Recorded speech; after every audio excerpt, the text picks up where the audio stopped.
Hey everybody, welcome to D&D Materia. We are at session 81. Oh, and I forgot to say, where we play D&D our way. Last time the Menagerie took it upon themselves in the morning to kind of reconcile and figure out what their next course of actions were going to be, which eventually led them to taking the boat that Sej had conjured and another boat that they had found down the river Sly to the eastern side of Greenhill. Well, upon getting there, they noticed that there was a large gathering of tents and bonfires and totems and pillars and streamers and ribbons, and they decided to veer off and get in by foot. One little phenomenon that was still occurring within the river was that it was still kind of bubbling and roiling, not like whitewater rapid style, but it was still noticeable, which Rock identified as, well, how he got into the ethereal here-between. Uh, Disguising themselves and walking through this gathering, they learned that it was actually a larger group of individuals, a large number of people, and everything there was in some way smeared, spattered, painted, dyed, associated with the color red. They interacted with an interesting gentleman there who, by all means, was insane, and they were going to be led to the big red one, who was a giant that was just chilling in the river. However, they managed to slip away, and they continued their journey into Greenhill.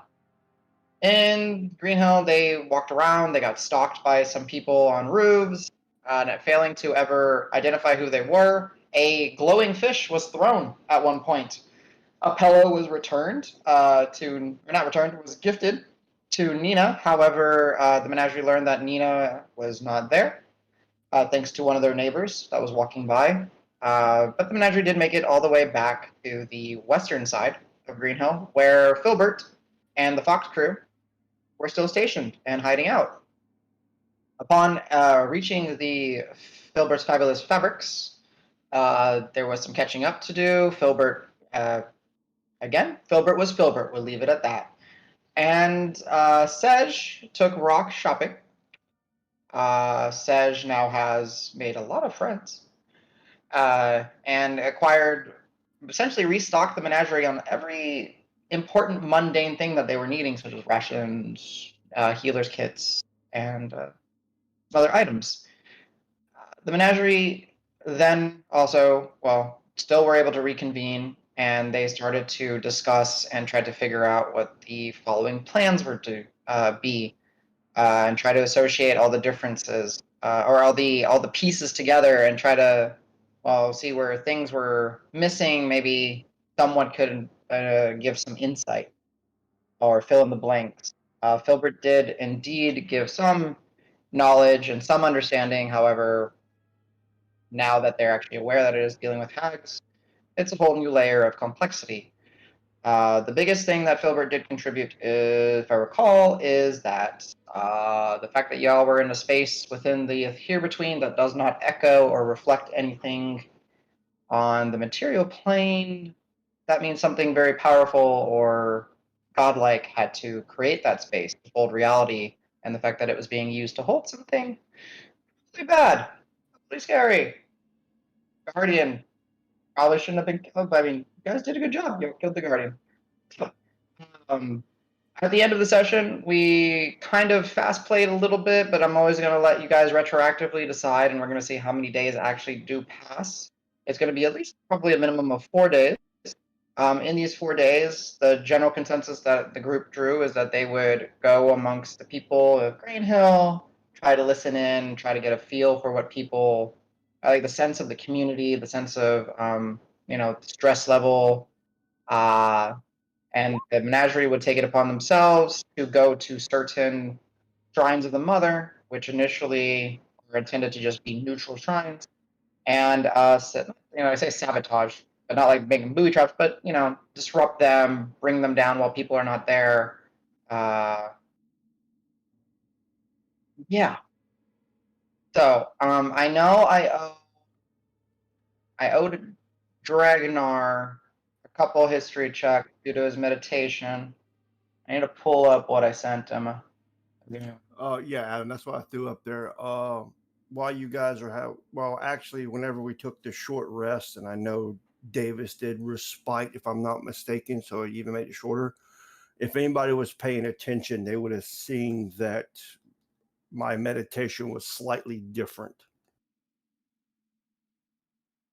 Yeah, and I mean, I would say like if you want to. So if you look in the material thing, you'll see that the eyes are glowing. That actually happened while I was meditating, even though my eyes were closed. And you will have saw two dark, like shadow type objects floating around my head, and then one of them would have disappeared, and then the other one would have disappeared. And if I recall right, you said something. If anybody wants to retroactively do a perception check while Dragnar's meditating in this new way, go ahead and roll it. Yeah, Adam, I was going to ask you about that. I didn't know how to introduce that part. I got you.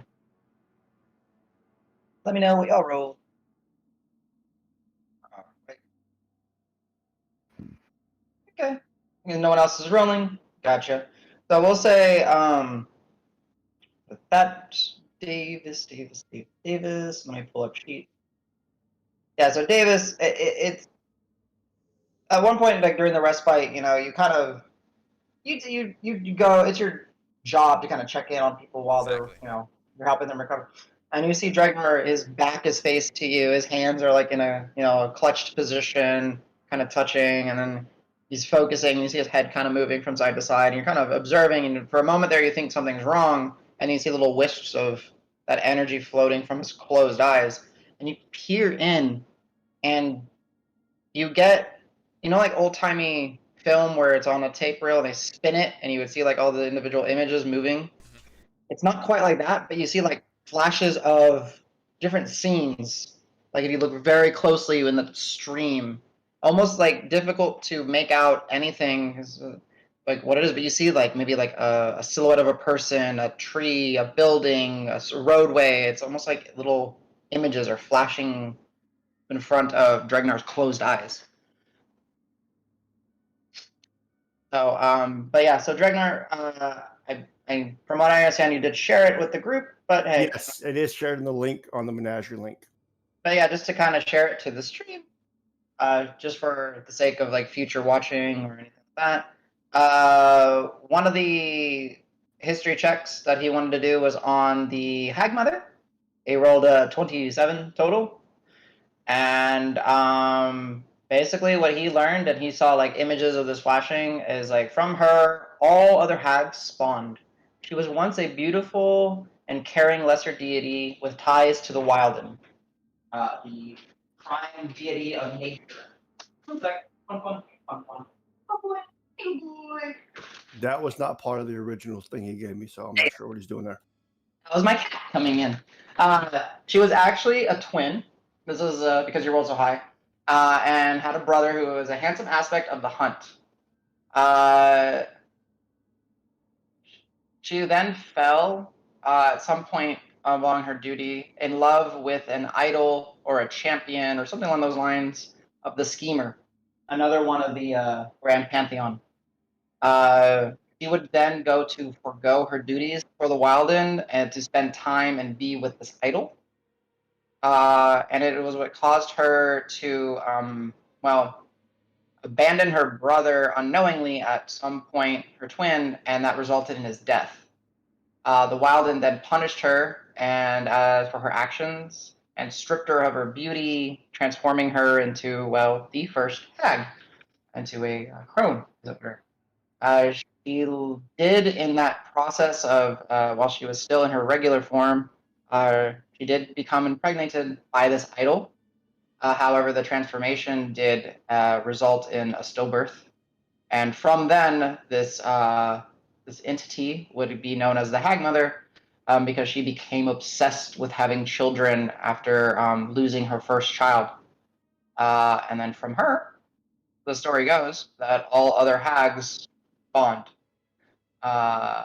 One kind of gross detail, and this is because you did get such a high check, is that from that she did keep the stillbirth because it would have been a child that had the blessings of, well, two of the prime deities, the schemer and the Wilden. She used that in a weird ritual to, well, elevate herself into what status she had.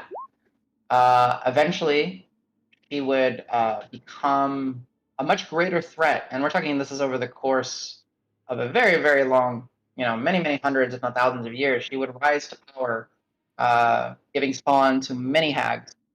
And this is a detail that I didn't provide because you guys kind of got this, but the process of creating a hag is not very pleasant. It normally involves a hag luring a young child, then consuming said child, becoming pregnant with that consumed child, and then giving birth to a perfectly healthy copy of the child. The child doesn't know anything happened to them until they get to a certain age where the hag would go scoop them back up, perform a dark ritual, and then overnight that child would become the next future hag. So there's why you have such diversity in the possible hags, such as having Amy, who was a part to giant, per se. And then that also adds to the diversity of some other hags that you might run into, or who knows, or stories that you've heard. But that being said, so eventually, yeah, the hag mother would gain much power because she got a lot of reverence from her children, and her children were able to, deceive and trick and manipulate different people. And so she ended up getting some sort of sway, enough so that, well, the prime deities, she forced the action of the prime deities, which resulted in that action of banishing her. Surprisingly enough, even the schemer beyond compare, he took place because, well, he's got his schemes and she started to tread on them. An interesting detail that Dragnar manages to pull, and for anyone, and so Davis, as you're kind of like paying attention, and you see Dragnar kind of focusing, he does start to just mutter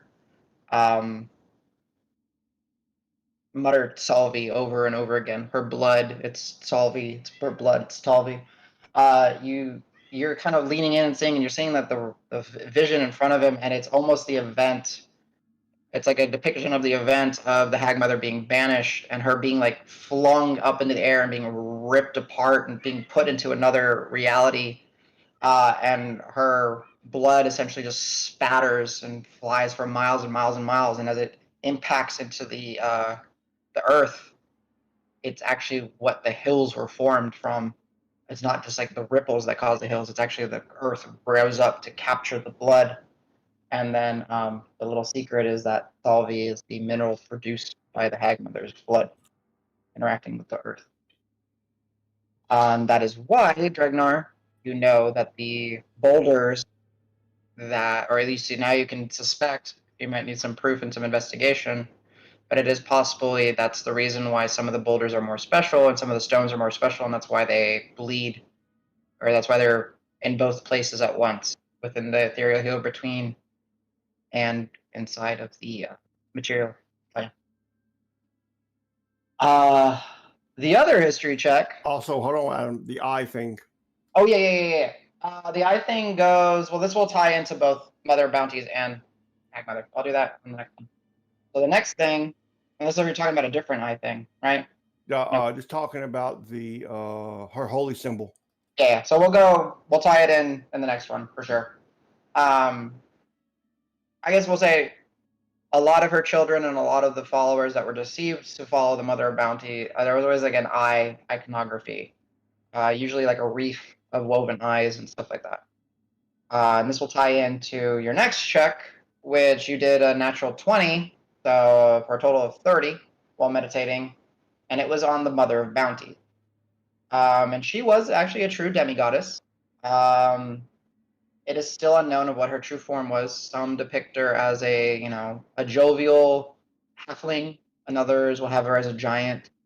Some just have her as a brown-clad, very simple human female. Um, everything you guys know about her, about removing her eyes to bless the land, Dregnar, none of that flashes in your, reel of history.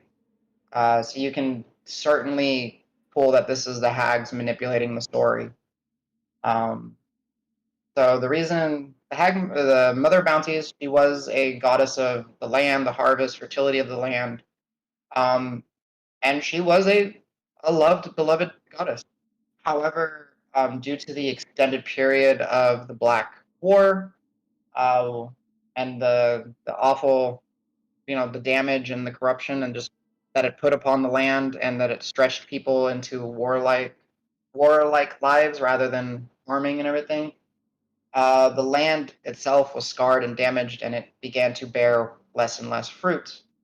With less and less fruit, became less and less worship, especially for a lesser deity, and therefore, eventually, as the centuries ticked on, she kind of faded into memory, and then essentially became forgotten because you got the natural 20, and actually you pushed the 30 threshold.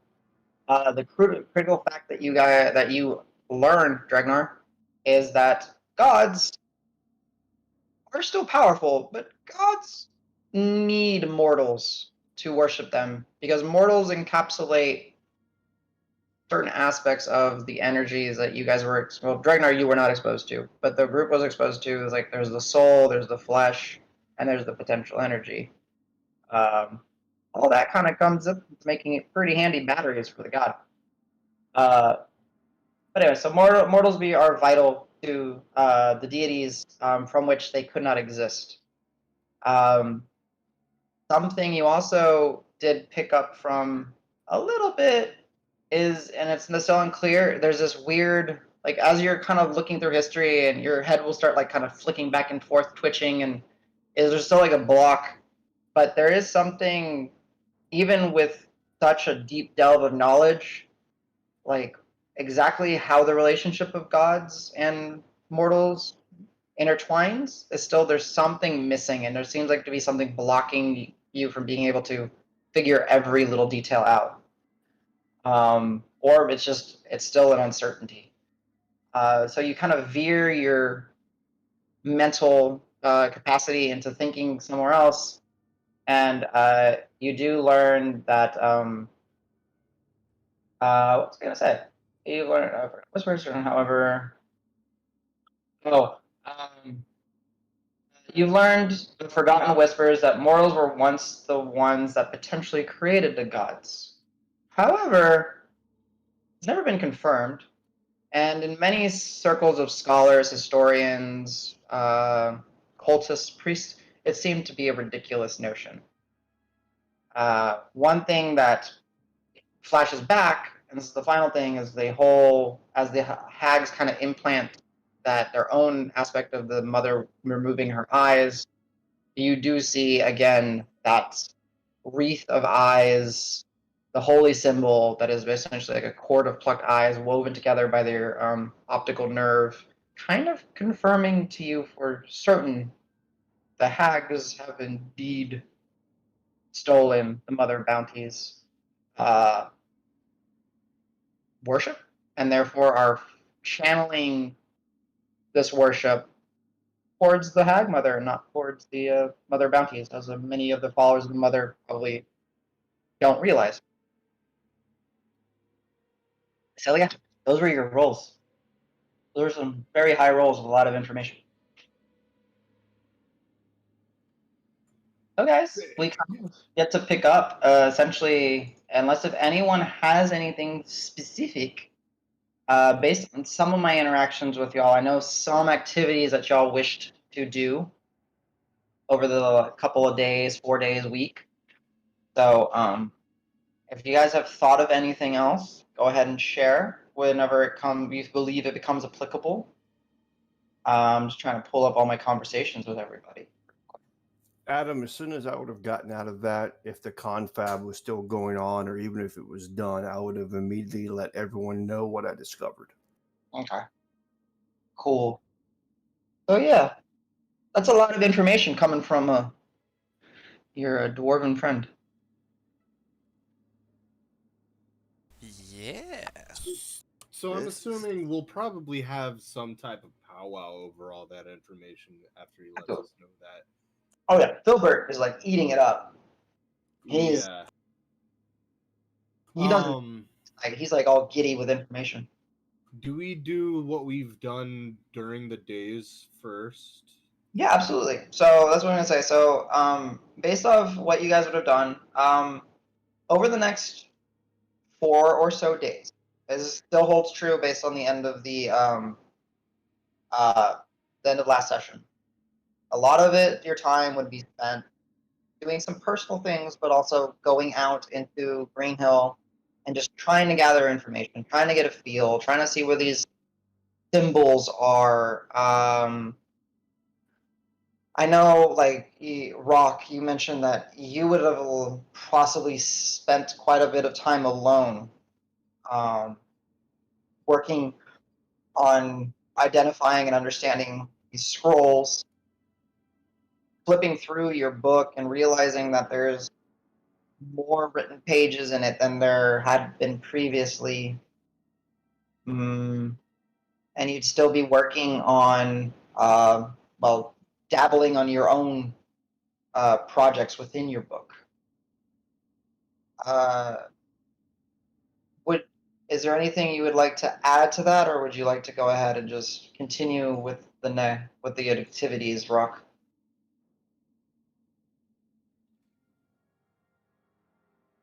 You're muted, CJ. Sorry, honestly, I missed that. I was eating some popcorn. My bad. No, it's okay. Sounds delicious. No. Yeah, sorry. My own crunching was very loud there. No, okay.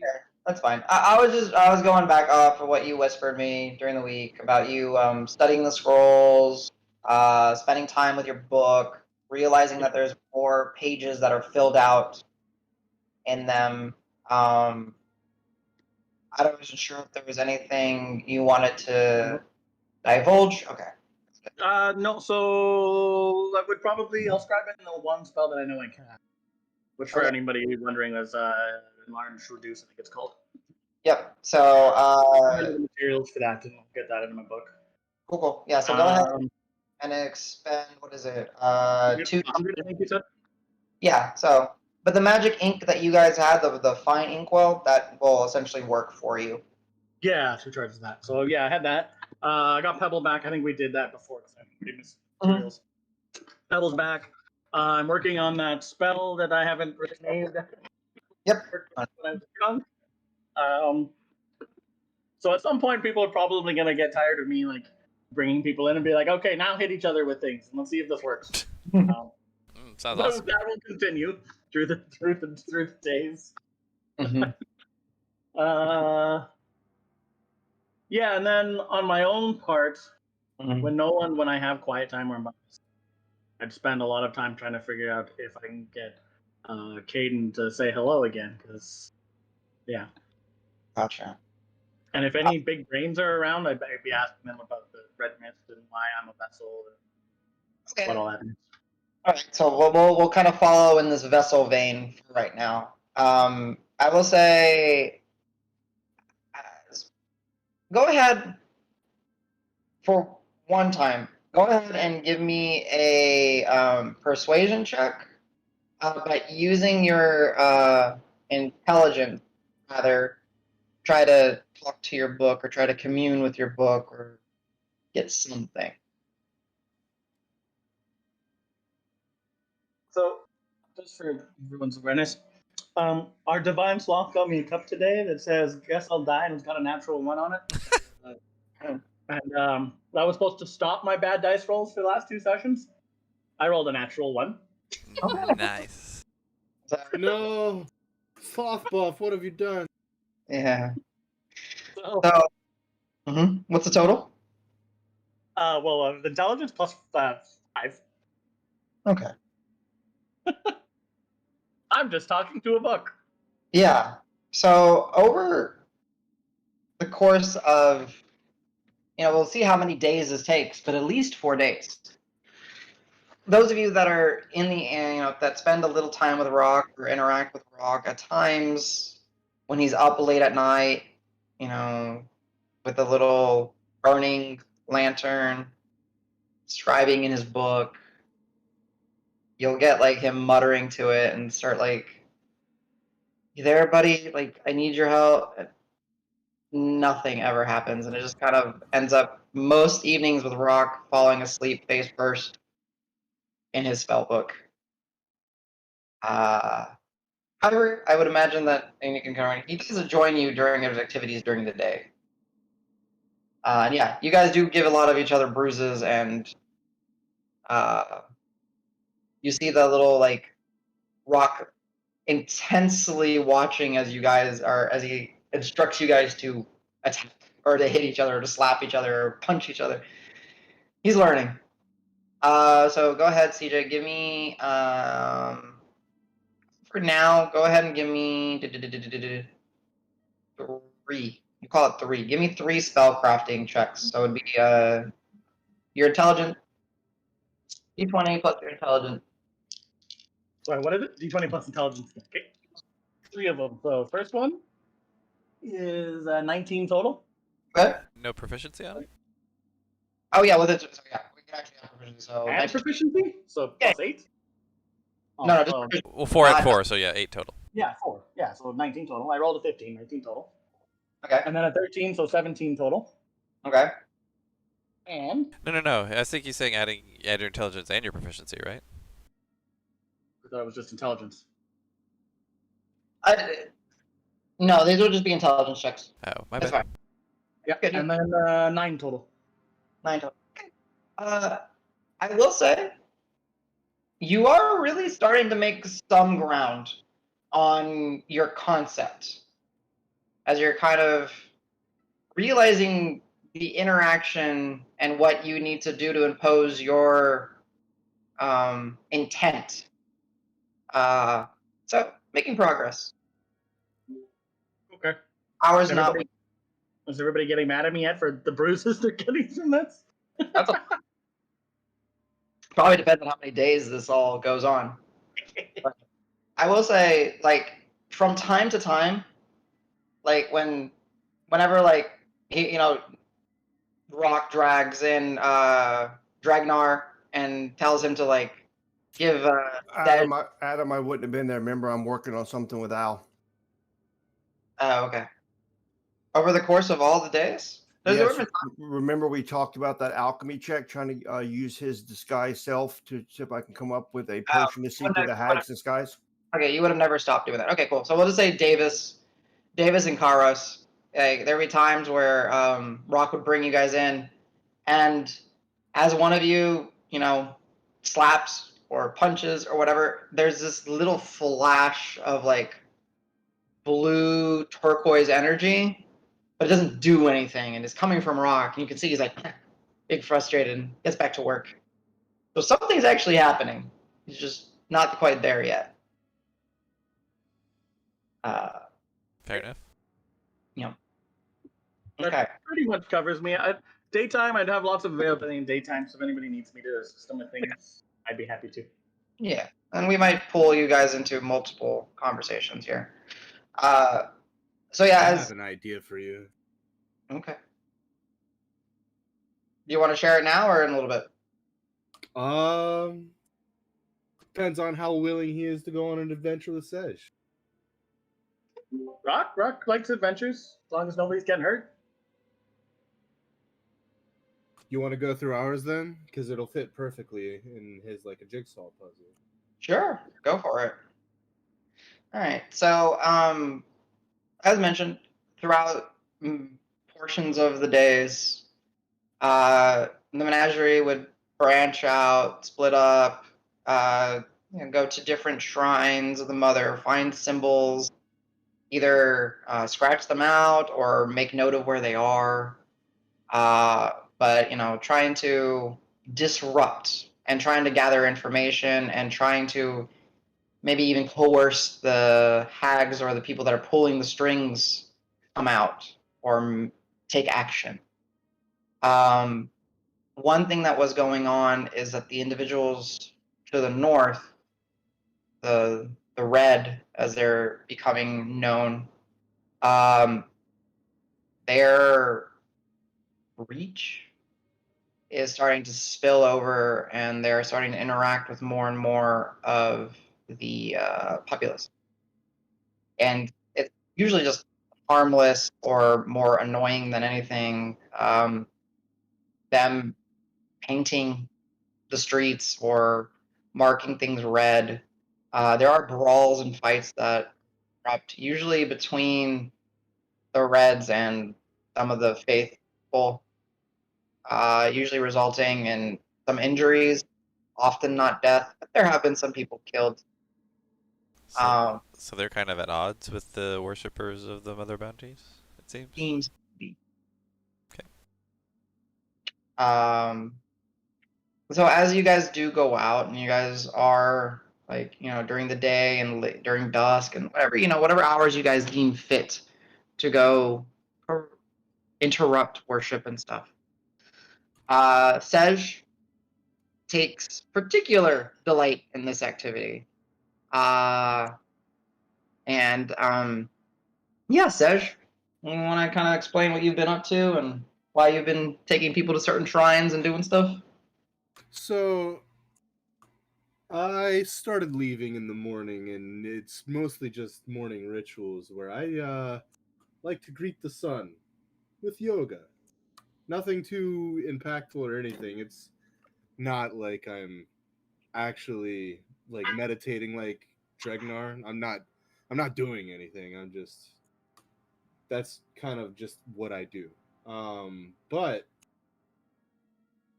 kind of laying low, keeping guys, but in the early mornings before the sun actually would come up to greet the sun,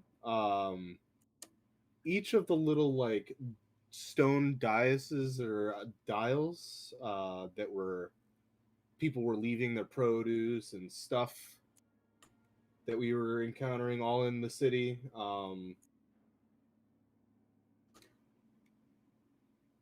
I would have invited Rock to come with me on these mornings since I saw him perplexed with this book, and I would invite him to paint with my painter's kit all over these rocks and make them sundials. No, heck yeah, Rock likes painting and drawing and stuff. Absolutely, 100%, yes. Yeah. Can't promise you I only draw sundials, though. So, interestingly enough, Rock, these times where you guys go and, there are those times where no one is at these shrines. But there is,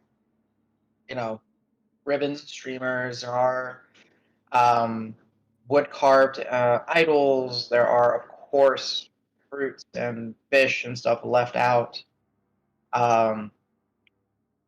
You do see that there are opportunities, and Tej, you want to explain how you draw your stuff? So with my painter's kit and a very iridescent paint, I'm gonna paint sundials for each of the stone monuments where people were leaving things, and in a circle where it's an actual functional sundial during the day for the farmers, it would help tell the time. And I'll give my painter's kit and let Rock do whatever to decorate it.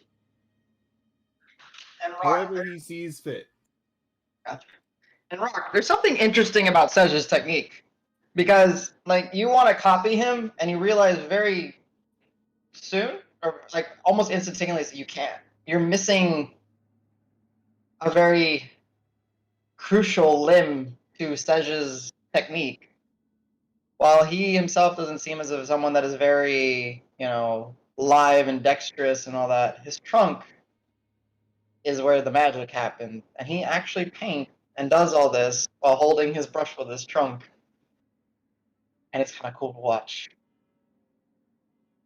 I think for the first few shrines, I'd watch Sej paint, and then I would paint a drawing of Sej drawing Okay. But I'd make it all like I'd have the sun around and we'd be clothed.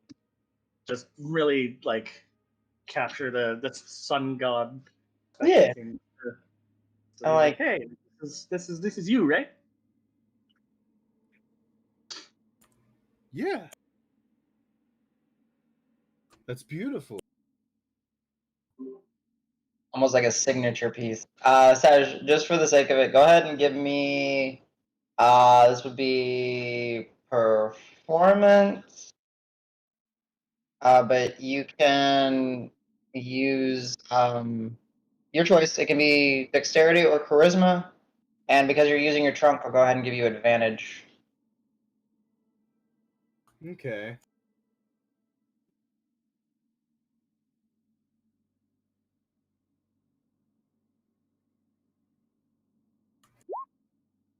$19. Okay.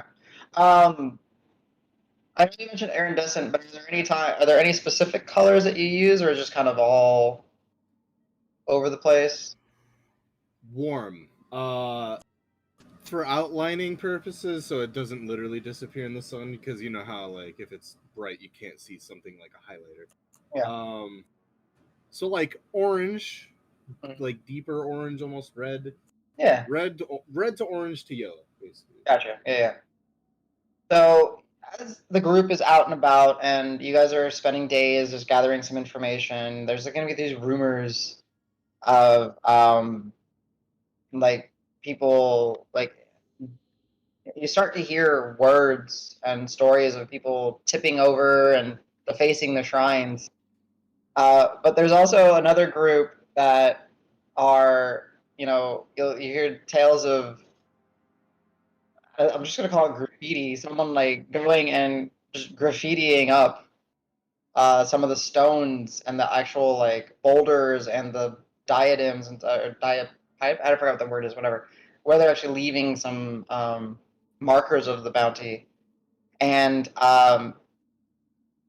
as Sej, one time when you go more further north and you're interacting and painting on one of these, you notice that there's a group, however, not the faithful, that seem to be associated with the red, and they see you doing this.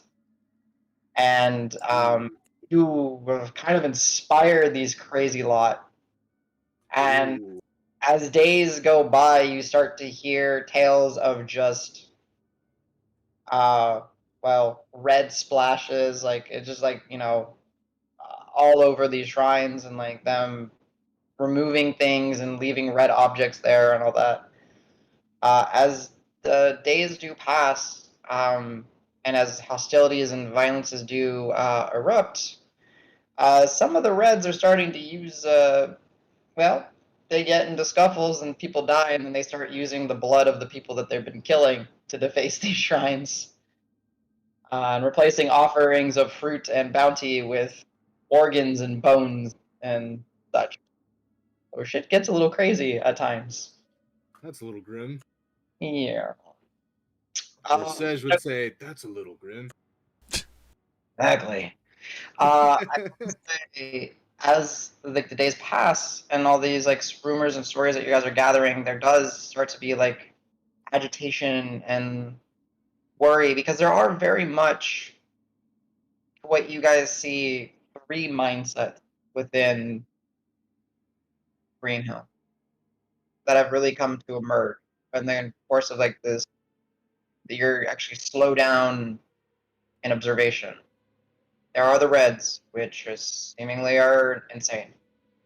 There are the faithful, which believe in the Mother Bounty. To what degree is questionable. Some of them are, of the ogres and giants brought here.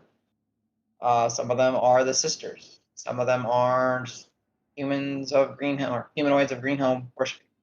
And then some you realize are like really the third party, or more associated more with the third group in mindset of those that are just acting, going through the motions just to be able to live as normal of a life as they can while being surrounded by giants and ogres and being interned. But there is groups like you and some of Esos's crew, which y'all would have interacted with some, that actively hide but are actively in defiance to what is going on in the city and are working to, well, figure out a solution or to get rid of whatever influence there is.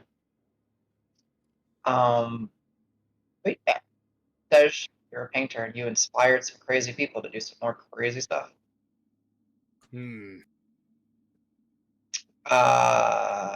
We'll jump, I guess, to Dragnar because James mentioned it. So yeah. Yeah. I mean, so I think if there's any at any point, if anyone wants to interact or like, oh, I would have joined and seen something, or please feel free because we're building out like the last 4 or 5 days. But as James mentioned, Dragnar would have been seeking the help of Alegrito. Yeah, I would have gone up to Al the morning of the first full day that we were back in town, and we'll been like, Al, I need your assistance with something. Me? Sure. What can I help you with? Well, I have a theory, and if anybody's listening, they can listen to this. I'm like, we know there's 3 groups of hags, and each group has 3 hags in it. And we ran into the vermin hag in the sewers in Green Hill. My theory is that group, that vermin hag and her 2 sisters are here in Green Hill, or maybe not all at the same time, but at least one of them, whatever.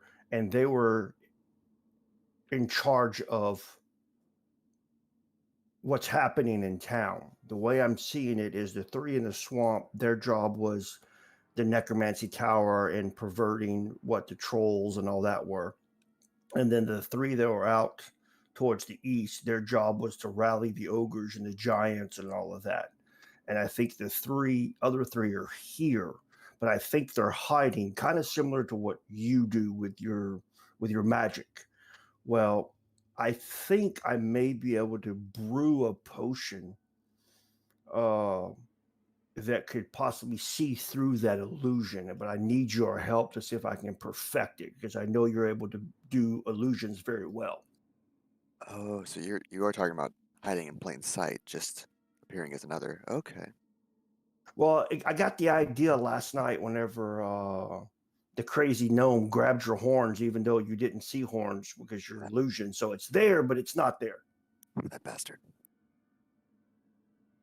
But no, that's actually a really good idea, because I agree with you. They've got to be in town, but they've got to be close to some extent. There's so much orchestration going on. I don't know if all these one-eyed sisters can do that on their own. I feel like they are a little closer.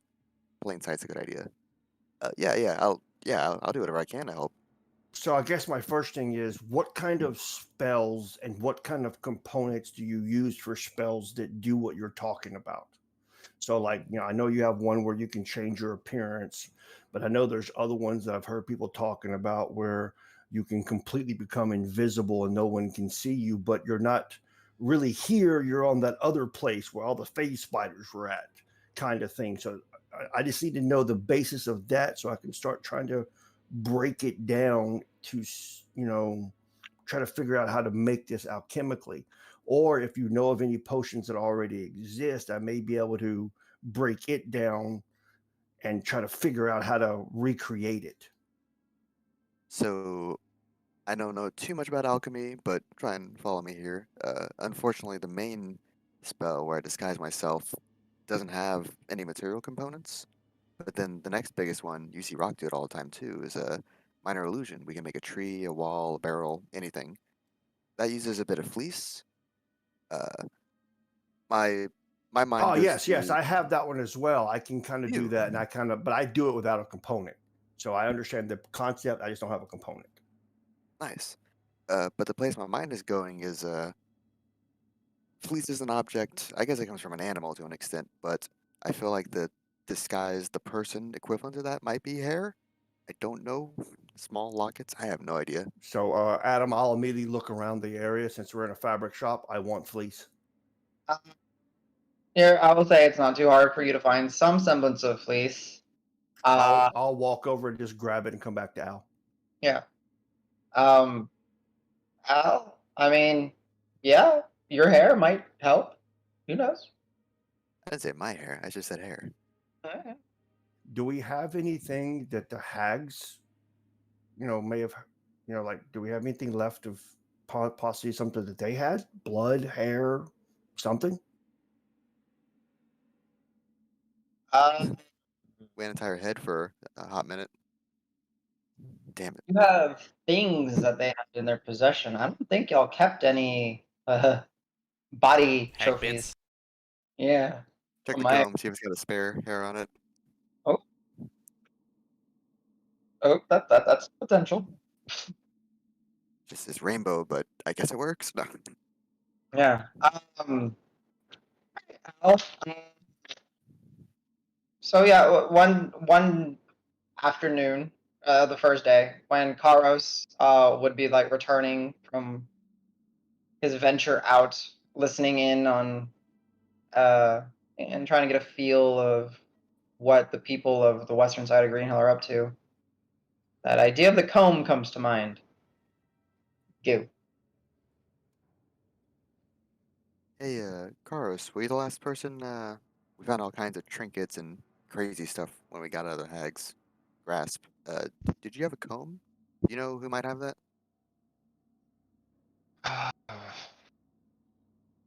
So this is me. I think somebody said that they were interested in it, and it just hasn't actually been traded off. So I'm going with the assumption that I still have it. So yeah, I'll kind of like rummage in my pouch, and it's kind of like just sort of tossed in there. Mm-hmm. Didn't think much about it, but he's like, "Is this what you were looking for?" As soon as he produces it, I'll grab it, say thank you, and I'll pop open the Hedgecrafter's kit, and I start like getting vials and pincers, and I'm like start separating things and all that. Okay. Yeah, I will say you are able to pull some hairs. Go ahead and give me a.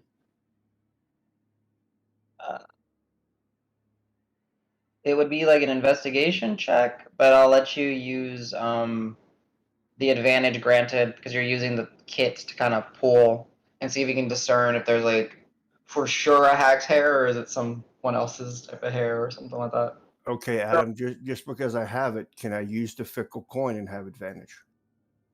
It's not advantage. It's either win or lose. Yeah, fickle is either a natural 1 or a natural 20. So I would lose the advantage then. Yes. Okay, I will hold off for that then. Okay. Yeah. The fickle coin is like a separate roll kind of thing. It's like you just do one flip. It's like a portent, kind of like a pseudo portent.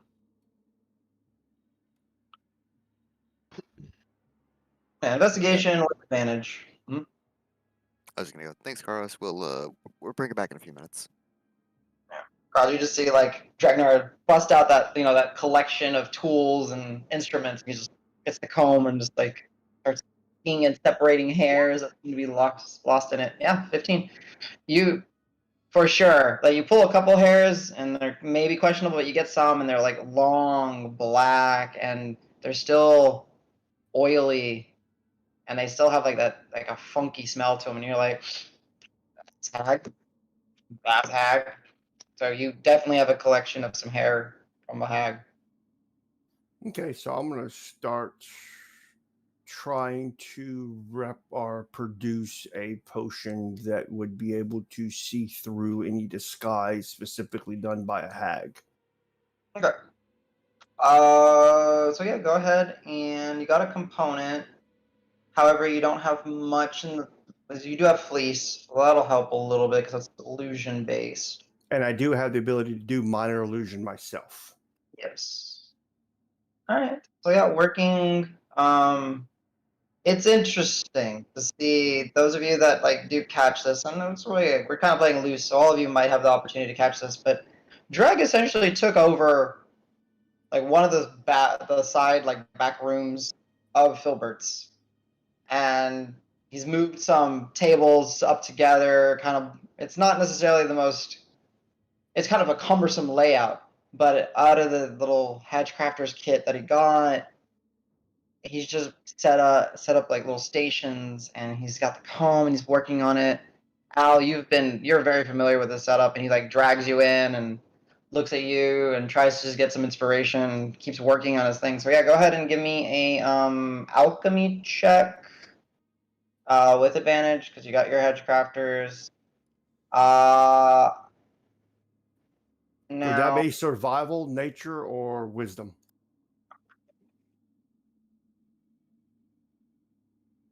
I'll say let's make it wisdom.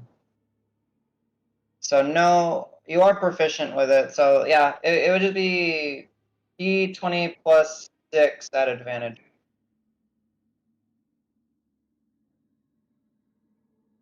I don't know, Al, if you're like helping in any way before he rolls. Because I would say Al, like mechanically speaking, you can be pretty loose with your inspirations. I would imagine at this time. You just need to tell me how you're inspiring. That's it. Okay. Is there any way for me to use portents over 3 days? Oh yeah, I mean, you can. And we'll, if you want to use a portent, you just gotta tell me like what day it is and more or less. And it's kind of loose, right, Rock? So you wanna, if you say you want to use a portent on a specific day, I'll just have you roll 2, and then you'll know what you have for that day. Is that fair? Okay. Okay, cool. All right, 21. Damn. There are a few hiccups along the way. Still just trying to get ideas for, burning fleece doesn't necessarily smell good, and you have to like, it does kind of permeate through filberts and everything, and you do figure out ways to get some ventilation in and all that, and using Al and discussing it with him, you do, after a course of, it took you more than a day, you at least get like a prototype kind of idea. However, the potion that you brew, using the components that you have in hand, it's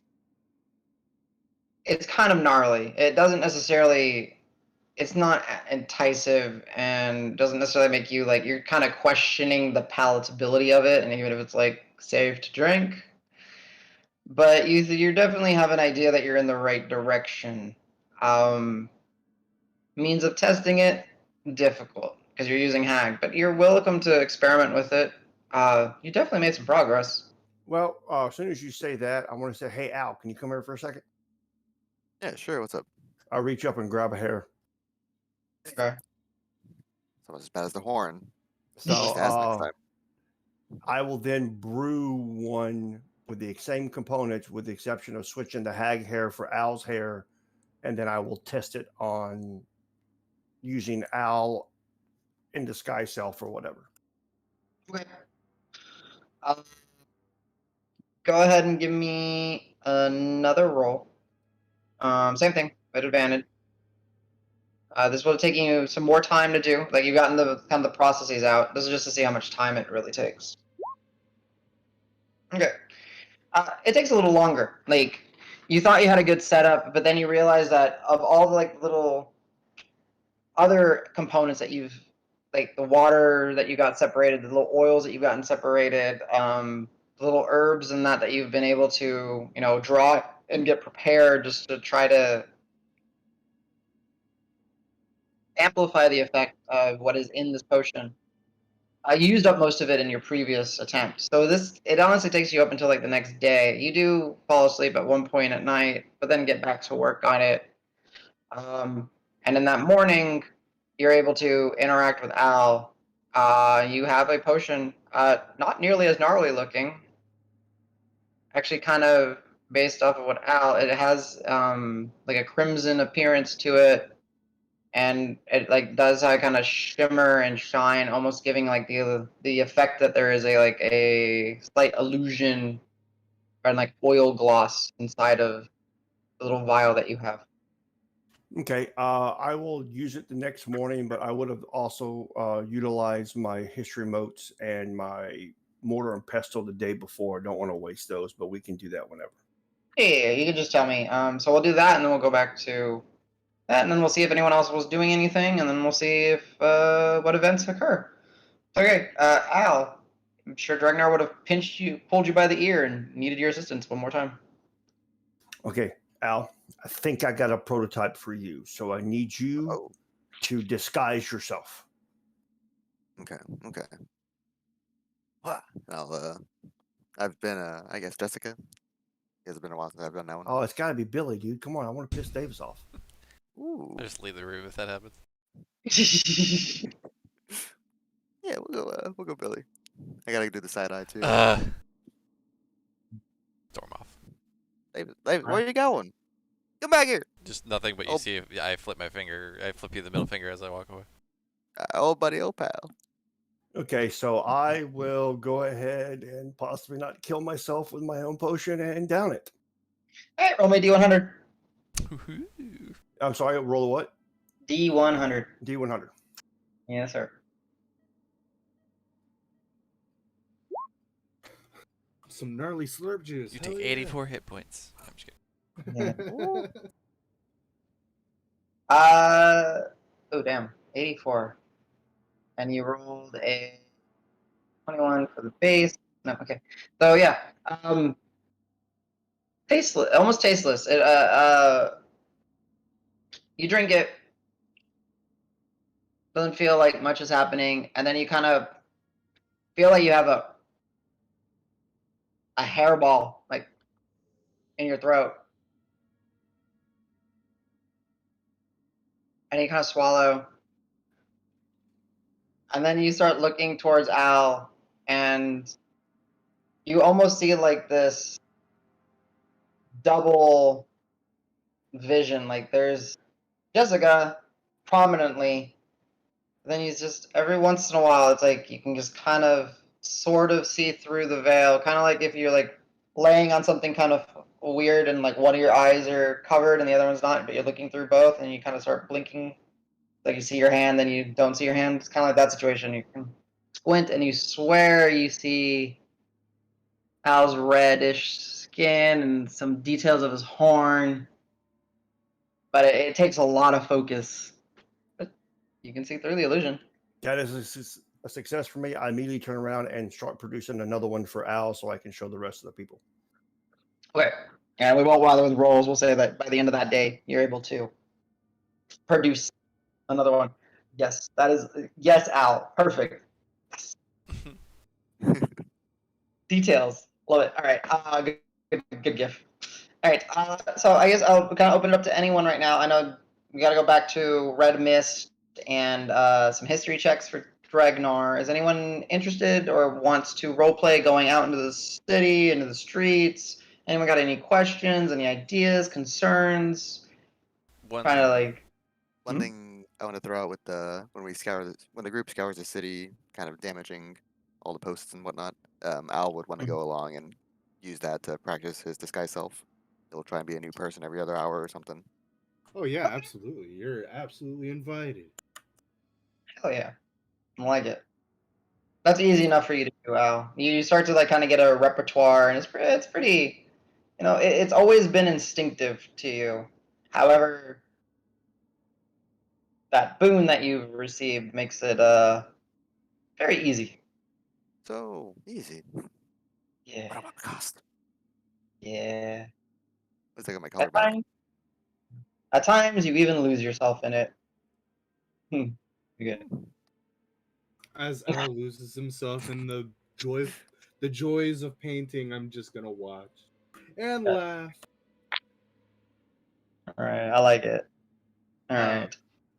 Yes, go ahead.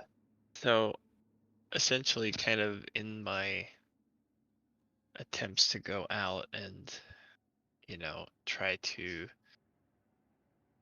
mingle with the public and kind of get the sense of what the people are feeling. Mm-hmm. It's kind of a multifaceted thing. So I'm going out to kind of, maybe go to a tavern and have a couple of drinks, or market stalls. Not spending a lot of money, but just your a few coppers here, a few coppers there of pick up a biscuit or something they made. Not necessarily eating a lot because about the food potentially being tainted or whatever. Kind of like just maybe like wrap it up and then put it in my pack to kind of also analyze what they were talking about, the noticing it going bad when it starts to rot, trying to sort of almost like a little side experiment, like, okay, how long does bread take to go bad? How long does this take does it all Okay. take the same amount of time if I keep it covered and away from everything else versus leaving it out, things like that. like- And as I'm kind of going around the city, doing these little things to interact and listen, I'm going to kind of try to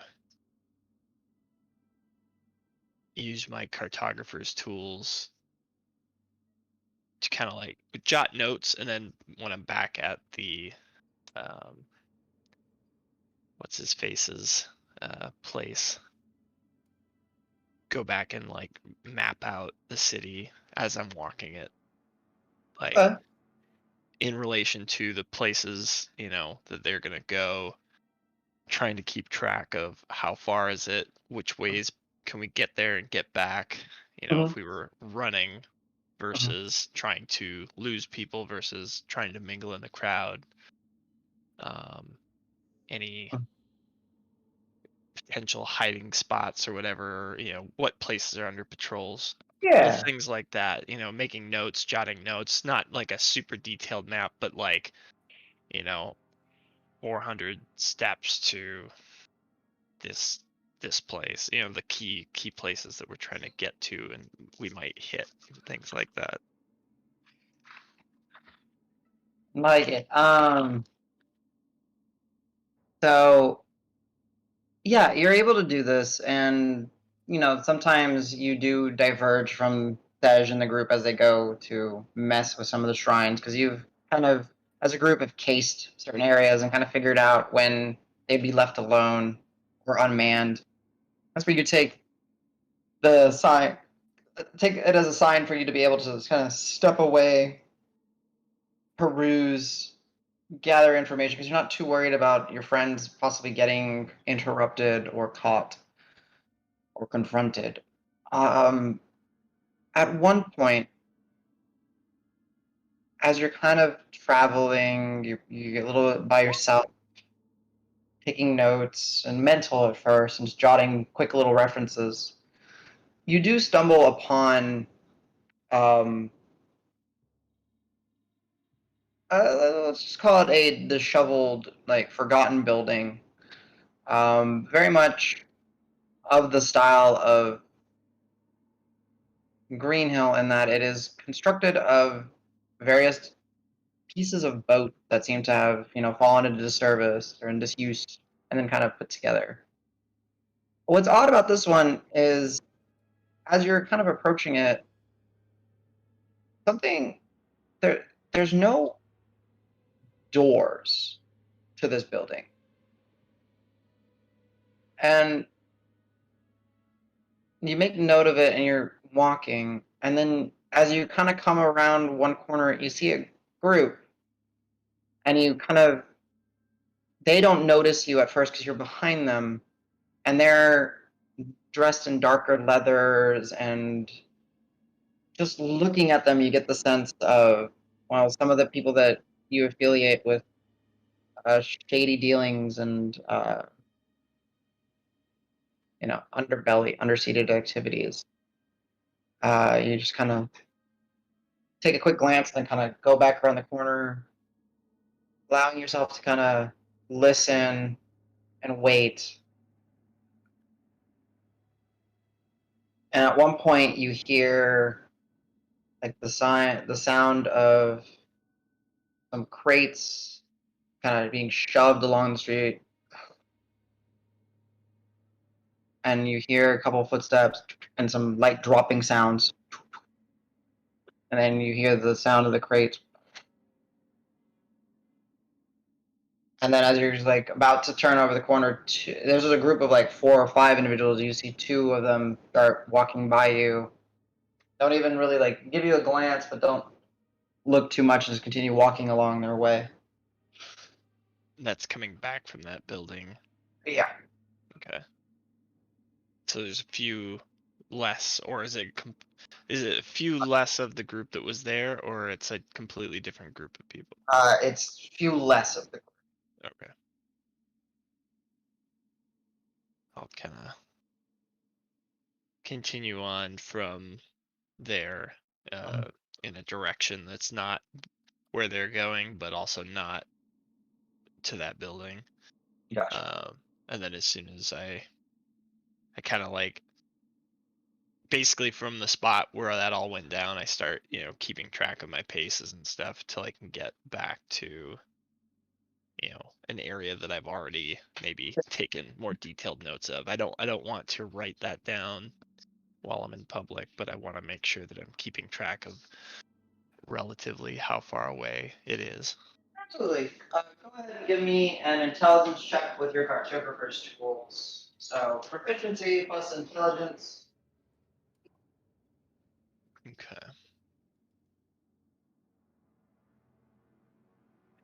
Ooh, perfect time for the music to do that creepiness. 18, nice. Okay. You're very confident that you can get back there if need be. Okay. Cool. So yeah, I'll probably, that would be something that I would bring up with can you remind me the name of the annoying guy whose place we're staying at? Filbert. I'll go ahead and move it onto the screen so you guys can see hopefully all their names. There we go. Filbert. So yeah, I would probably talk to Filbert's bodyguard instead of Filbert to start. Yeah. Just to see, like, kind of explain, like, and if I've gotten anything drawn out already, like, Yeah. or street name. I don't know if this is the type of place that would have streets named and stuff like that, but whatever landmarks I need to use Yeah. to kind of like explain to him, like, this is what I saw. This was the building. Had no obvious entrance that I could see, but obviously there's some way of getting in there. The party that I saw head towards it came back with fewer people after a few shuffles and whatnot. That It's a good find. Good find, friend. Maybe. Well, maybe you found another potential entrance to the underground network. I wonder if it's. I'm surprised we didn't catch that before. Good eye for detail. Building without doors. This sounds so obvious. So just to because I know that Filbert is somewhat in the know and knows who to know, what would you say? Are there different factions of these underground folks, of the unscrupulous types? Or are Yeah, they we certainly believe so.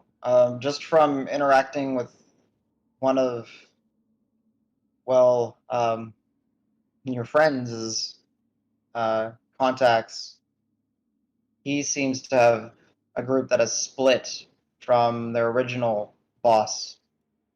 Golden Dragonborn, Scar, Black Scales. I don't know if you. I'll shake my head. Well, There's not many in this town outside of this building that I would recognize or know. okay. But Well, your friends have told us he's someone we can trust. He seems to be part of the underbelly here. However, more interested in the survival of the city for his own purposes. At least that's a common goal. fair There enough. seems to be that the faction that he followed did have some sort of split And they seem to be heavily occupying the eastern side and are at the whim of. And Zork will kind of turn to whoever's in the building, so whoever wants to be here, and like, what was? Do you guys remember details? Esos's people. I need help. I don't names. Anybody? You mean like Harley? Is that who you're That's the talking about? one. Yeah. Thank you, Davis. Yep. Harley. So Harley apparently, this is maybe years ago now, but started to make contacts with a very, we'll say, energetic and influential individual that basically goes by the title the bitch, and that apparently drove a wedge some of the dealings, and that is apparently Harley sided with her, and those that were loyal to Essos concerned about that activities split. And from what we know, there's been almost like an underground conflict since this whole incursion happened. I'll mention. I'll be like, yeah, I think when we were heading over here, I might have seen one of her, Zarya, whatever her name is. That's her. Yeah, one of Yeah. her like sentinels or something spied us, but we couldn't confirm that. I had Dregnar try and like run up to the rooftop where I saw them, and they were already gone. That's my guess, but don't know. Yeah, well, maybe it's worth checking out because things are already kind of hectic, but if they're starting to get footholds back here on this side, that might be bad for some of our common, well, at least allies at this time. Hmm. Good find, friend. Good find. Yes. I'll See if see. it comes into play. Yeah. I'll see if maybe Elkus, Buckley, and Adaka can go check it out. Report back. I'll go talk to. Yeah. Have them keep an eye on the alleys. It was some crate shuffling and some thumping, but it didn't take long. Understood. Again, the building without the little boat-like building, right? Mm-hmm. Got it. I'll kind of like give them the directions again. Yeah.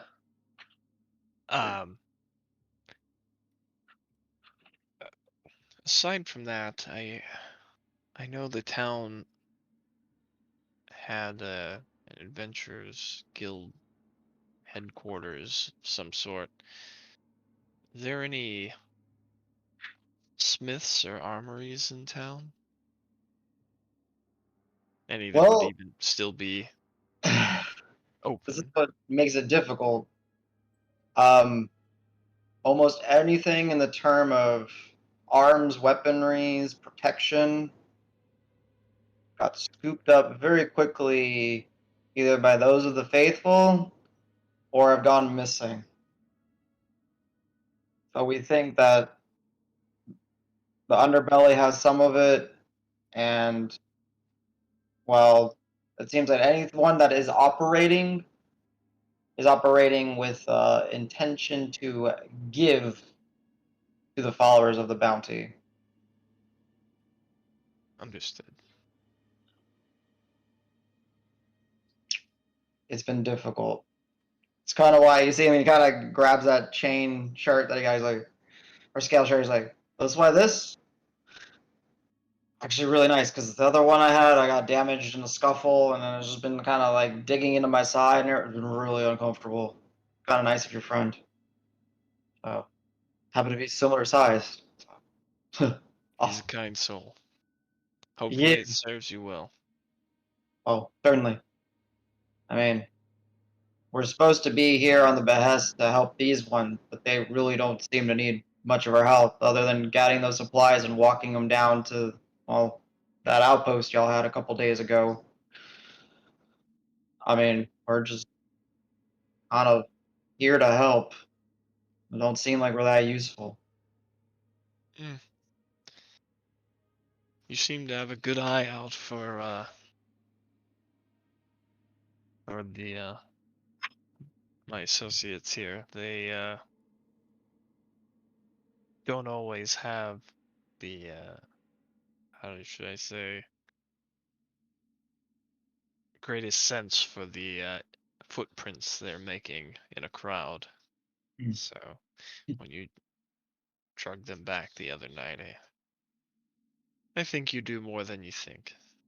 Well, as generous as the your Luxodon is, yeah, I worry about him going out because I'm pretty sure some of the locals are gonna want to, well, maybe not sell him something, but just take the things off of him. Make sure we'll try to keep an eye out for him. Make sure he's aware. Thank you for that. I have not known them long, but he seems a kind soul, if a bit green in the ways of society. But Yeah, that boy is ignorant when it comes to, I think, his own stature. Yeah. Well, I'll get some of my people to go look, and you guys want to join our company, let us know. I think Can always use the extra hand. that if you do a pass by, that would be safest. But if you think that there's an opportunity to safely go in, I think several of us might be interested in accompanying you to hopefully prevent any scuffles from going too far in the opposite direction of essentially making sure that you guys come back all right. But Understood. Thank you, friend. yeah, I'll keep you posted if I see anything else. Perfect. Anything else, Suki? Are you good right now? Yeah, pretty good. I think I would just kind of continue to watch, listen, um, in the map making process, and checking out these temples and stuff. Any sort of like big congregations, like if especially as some of the violence starts to ramp up with some of the followers of Red, you'd probably try to be keeping more of an eye on like if they go into an area and some of the followers that are like running the show, like a member of the in crowd, not just somebody who's worshiping her, like are they relocating elsewhere? Is there any Yep. yeah, so just kind of keeping tabs on their movement, things like that, so that I can keep the information flowing for everybody else planning their little Insurrection, or not insurrection, but yeah, disruption. Yeah, I yes. and that helps a lot actually, because there are times where you get word of larger gatherings, and you know, for either whatever purposes, it seems to be more presented, yeah, as gatherings to show that they are one community and that the mother watches over her, her followers and stuff. Safety amongst numbers and stuff like that. And that does leave it where there's opportunities for y'all to go to those shrines and other places to, well, do y'all's dirty work. Speaking of dirty work, something that becomes apparent on like the third or fourth days, really, as some time has progressed. Dragnar is, working on his brews. Rock is working on his book. Y'all are going and interacting with the locals and flipping shrines. in the dark and all that, there is just an abundance of food and excess, and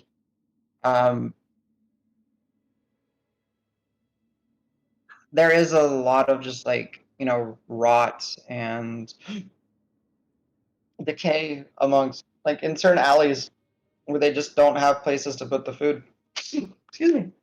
And it becomes something you notice is some of the followers begin to become instructed to gather these piles, and they start to get stored in certain locations. Usually these locations are pretty quickly found or become familiar, you know, easy to track. Odor, sounds of buzzing insects. But I guess all of you that are available, can y'all give me your choice of survival, so streetwise in this case, or investigation? And if James, if you're here, can you go ahead and roll me before everybody else rolls? Can you? No, he went and be right back. Okay, so we'll just say ladle does not. Someone roll a d6 for the ladle. I got it. I was gonna do the same thing for my totem. 6 on the ladle. Okay, 6 on the ladle. So you get to pick two. You get a. Oh, I think that's twice. Ladle on a 6. I think it's special. Yeah, I You think it is. That's on Dragnar's person, right? Yeah. Let me double check. So when you roll a 6, roll twice more, You get to and pick. choose. So yeah, you get to choose 2. If you roll a duplicate, you get to pick. Nice. Okay. 2 and a 2, so that I get to pick one, right? You said. So you all benefit for comforting, and then you get to pick whatever you think is.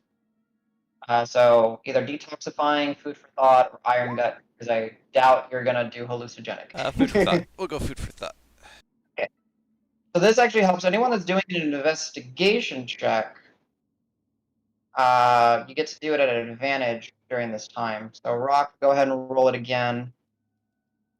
I'll go ahead and roll it again. Dragnar, go ahead and give me a survival check or investigation. If you do investigation, it would be at advantage.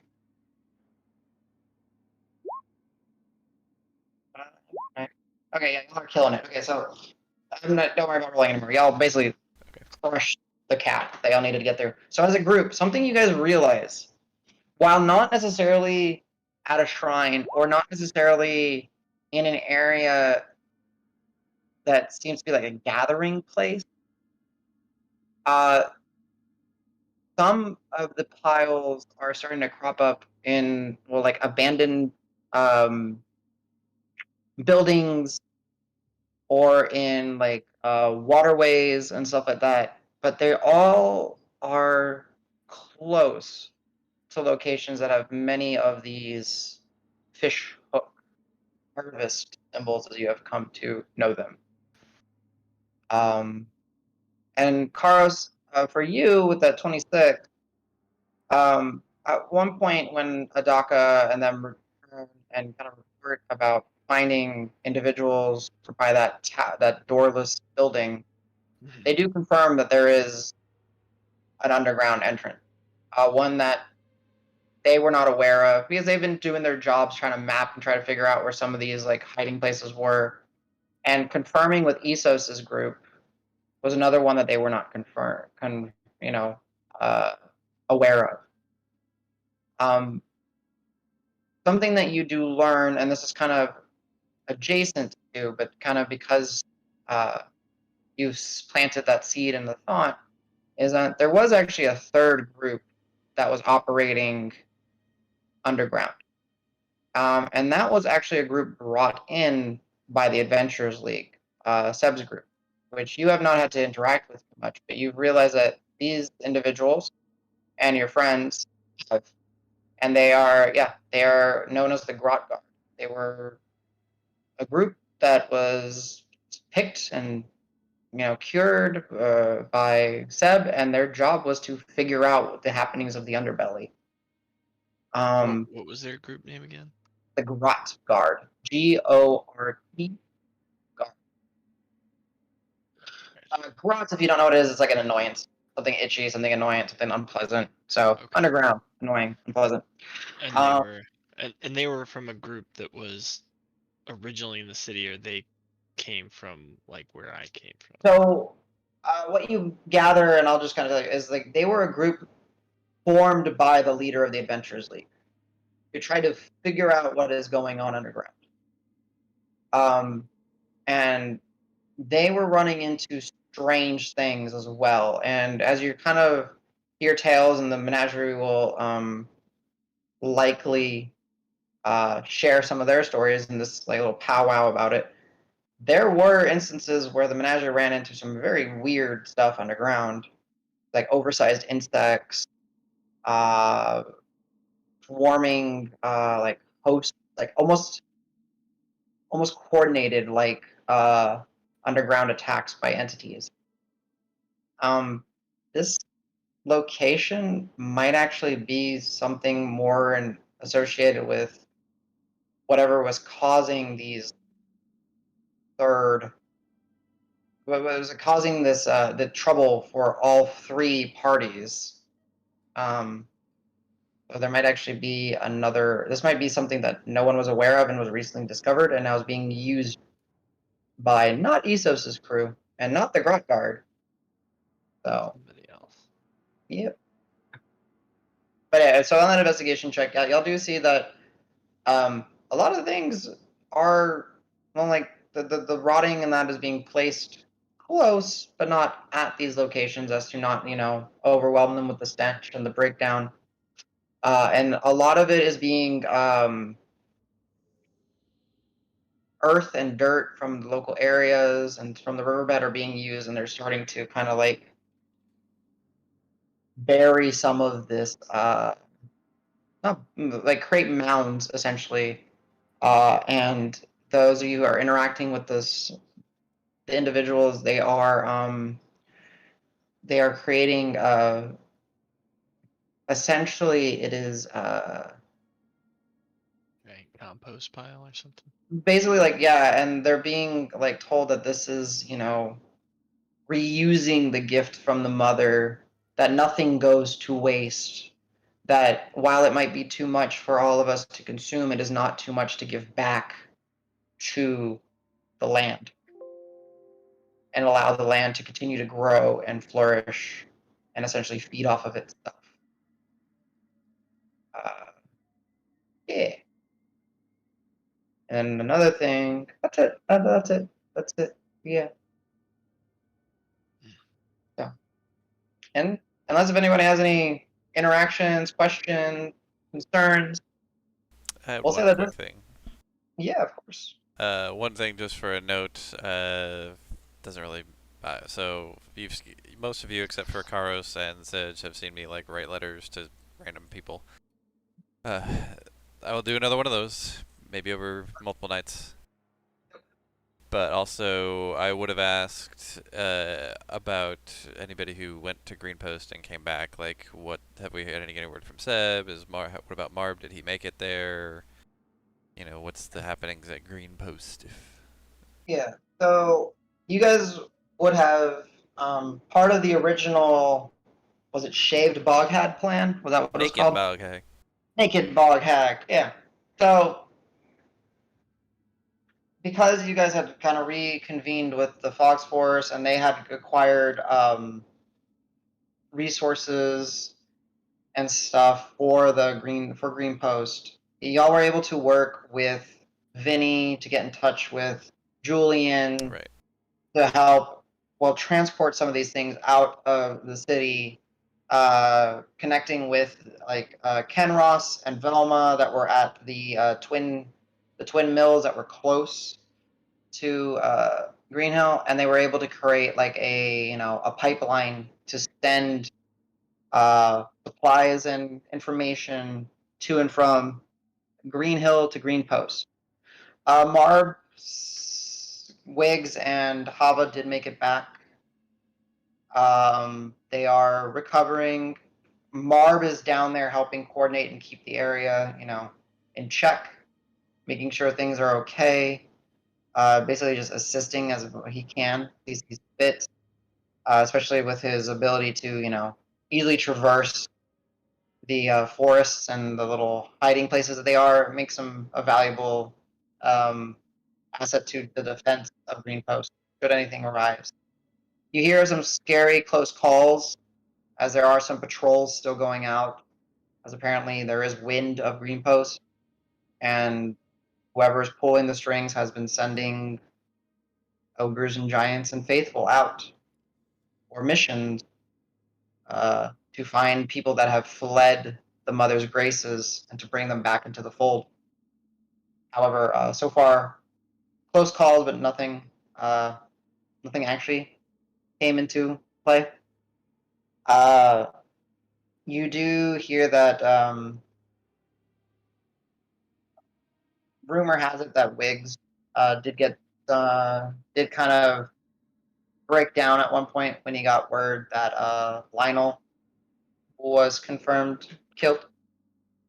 Sej and Carlos, for you that don't know, Lionel was a acquaintance, a friend of Wiggs's, and it's apparent that it was more than just a friend. Wiggs had lost one. Damn. Like a best friend. The best. But he's recovering. Grant is working, supplying, law bearer biscuits. No, I don't care about Grant. Fuck that guy. Okay. I'm kidding. Grant is still assisting as he That's can. really good to know. He hasn't died of old age yet? Right? I mean, he's 10 years younger as far as y'all know. Greg doesn't know that. Yeah. How many of those true, years back? Well, no, Dregnar, you intercepted us before and took us to Green Post, didn't you? So you still saw him. Okay. You saw it, but maybe didn't actually realize what had happened. Yeah, it wasn't that you weren't like spending days with him or anything. I don't pay attention to Greg. This is true. So, but Green Post is doing okay. As far as you guys, something else doing okay. They, thank you for all the supplies. It has helped immensely. And they are able to, big help once Marv got down there, they're able to almost double the amount of food that they're able to, hunt and gather away from Green Hill, thanks to his efforts. And they've, you do hear that they have very quietly and sneakily opened up lines of communication with another city, Baran, which is the southern neighbor, a few days away, but they are able to get some supplies from them as well through some trusted contacts, thanks to Zeb and his crew. And Marv has been a valuable asset in that as well. Other than that, the only thing that I had was I had just some like mundane stuff that I was gonna re-up on, like some more parchment because I've been writing letters. Like any mundane stuff, should I just buy and subtract the costs? Like standard Yeah. stuff? Yeah, Like I would some say. arrows. Like I know, because I know Marb left with all the arrows. I think. So it's interesting, Davis. You notice that like when you go shopping, and at least as, if you do it in the local area, like where Sej had made his review, where Oh no. they're expecting, they're waiting for Sej. Like that, you see that they're like as you're kind of eavesdropping and kind of doing, you're still gathering information.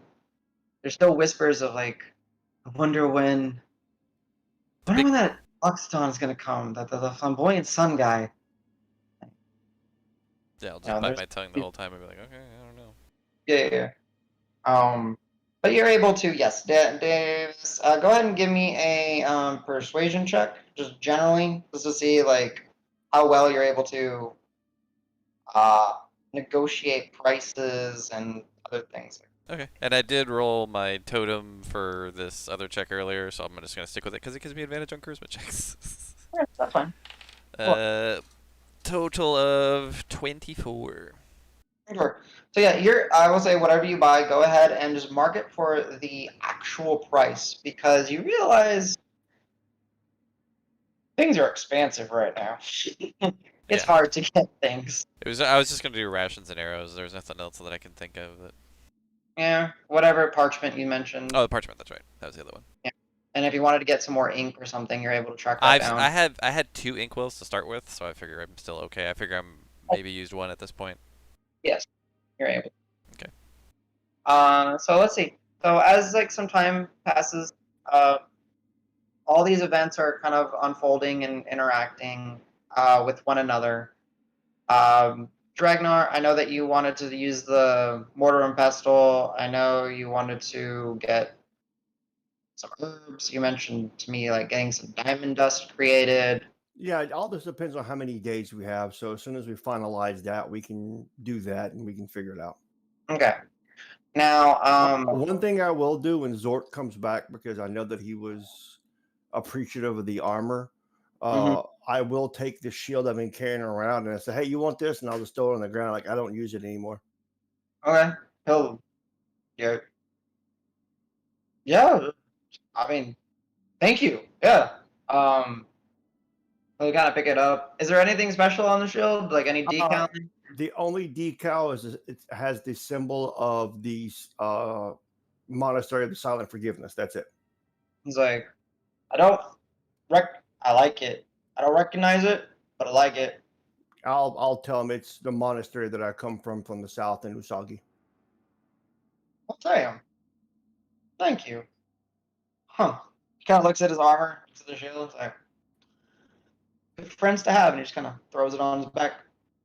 And Adam, one thing I will do is I will have to find ink and quill and the leather book. Remember my description about when I left the monastery? Yep. Whenever I'm figuring out the potions, I have no place to write this stuff down, so I'll pull it out, pause for a second because this is the first time I've looked at it in months, and then open it up and go to the first blank page and start writing down the potions. Perfect. Yeah. We'll say what is like ink is not expensive. Well, actually, ink is pretty expensive. It's 10 gold for a bottle. Yeah. Yeah. Well, I can make it with the mortar and pestle, right? You can make the components and break it down. Yeah. So you're able to. We'll say within a day, you're able to create good, viable ink. I'm not gonna make you roll a check since most of your stuff will be at advantage and all that. So yeah, you're able to get yourself good, regular. So go ahead if you want to. You can add an inkwell to your. Go ahead and roll. Add an ink. Yeah, ink to your character sheet and remove your shield. And that's what you did. Okay. Also, if you were to ever question out loud about making diamonds, I would pull out. Oh yeah, I have a diamond. I think it was in our bag at one point, but I thought I just found a diamond, so. I don't have a use for it if you want it, and I'll just give you. Oh, I don't necessarily need it. I was just making it because I know that some of our compatriots need those components, so I don't want to waste a slot on the mortar and pestle if I can summon an item. Fair enough. So I'll actually offer it to anybody else then, because I do have that diamond that fell out of that the bag spat out, trying to bait me into picking it up. Okay. So, that's what I have written down. So. Yeah. And the value on it is $250. Oh, okay. Yeah, that wasn't known to me, but that's fine. Yeah. Never mind. I'll take it. No, I'm just messing with you. If anybody wants it, let me know and I'll remove it. Reason, which if you're a metagamer, you know why. Right. Yeah. Not quite enough for that one spell. Actually, we do know because that was actually used before. Remember, whenever we were attacked. Yeah. Well, it's meant to be whatever the value of it. Did I have my mind break? It's 300 gold for Revivify. Oh, okay. It's 300 gold worth. Sorry, my brain. Oh, did you think it was like exactly the amount? Yeah. Oh, no, it's 300. It's meant to be a Revivify gem, basically. Okay. So it's a 300 gold diamond then? Yeah. I gotcha. I think we had diamonds of various yes. bag rates. You guys forgot how much wealth y'all had. Or didn't realize. Right. So, like, I think it's still on the bag of holding. It's just essentially they're on Davis's person. Yeah. Physically, I carry that, but like character sheet wise, it's on the bag. I've left the bag alone. Oh, I summoned Pebble back, but who has Marv's cereal bowl? Did y'all ever get that? Or did Marv? I think Marv took it back. I think you might have. Okay. Oh no, it's in the bag. Sorry, it's brass brazier. It's listed in the bag, but that's because I didn't remove anything from the bag. That's what I was trying to keep track of who has what. Like these are the things that people should have. Yeah. I'm pretty sure I remember Marv being like, "Oh yeah, that was mine," and it's okay. So Yeah. If you want to, Rock, real quick, give me an intelligence check. Just roll a d20 plus your intelligence. I'm actually gonna make sure that. How much? 8. Oh wait. Oh, that was a 14. 18. Aha. 18. Interacting with your friends and like when you go painting with Sej and you see him, he takes that thimble and then he'll like kind of make it grow into a bucket size and he sits on it, puts it under, and sits on it while he's painting. That looks brass. Yeah. That looks usable. Pink, pink, pink. Yeah, I'll just make a mental note of that. Yeah. I would have needed it definitely. Oh, and the other thing that I forgot during on Ask and it's just silliness, but every day I would feed different things to my bag. I would just random. Just to see if it likes anything. You know? So I'd be like fruit and veggies, maybe some bread, some meat cooked, some meat not cooked. Just see if I can make it happy. If I ever caught you doing that, I would try and spit in the bag. In the bag? Yeah. I'm doing it discreetly because I know you guys hate it. Okay, Yeah. Then I wouldn't notice probably. Gotcha. It's not the bag we hate. It's the turtle. No. Rock summons Mage Hand and tugs on Dragnar's beard. Uh-oh, it begins. It begins. Like I don't even have to worry about the hags killing each other. Y'all will just do it. So yeah, I will say, let's do this, and then we might go ahead and go to our first break. As a group, with all the interactions that y'all have done and all the findings that you've done, and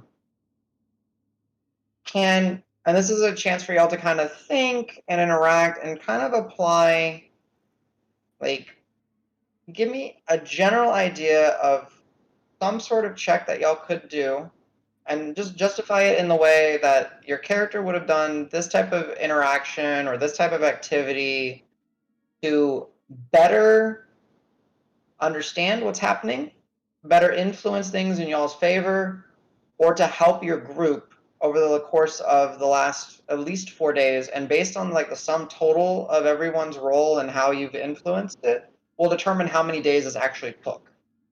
So I'll do one that's likely maybe not one that you're gonna take or something silly is you know, and if I take it from you then by all means use it, but like animal handling, you animal handle to talk to the birds to try to figure out what's going on, but then you realize that the birds don't speak back, you know, something silly like that. So if anything comes to mind, you know, yeah, well that's why I did it because Barb's not here. So I could do that. So yeah, any thoughts or ideas? It can be anything, just you know, what you would think, you know, a way to best. Before we break, I do have one. Okay. Are there any like religious centers that aren't of the bounty? I think we've asked this actually. yes, But I remember that it's pretty much they've had this bounty thing before the hags were even involved. I remember. What you've come to understand, Sej, and is that originally in Green Hill, there were numerous spread out like gazebo-like, pergola-like, neutral shrines. Green Hill is very much as you look at its architecture and just a mishmash and just a collection and smattering of all different types of buildings, materials. It's a woven web of streets and waterways. It like has no real true plan and construction. It was very neutral in the terms of worship. All the shrines initially were set up to just be, you bring your relic, you bring your offering to whatever deity, find one of these, set up shop, take your time, do your worship, gather your things, and walk away.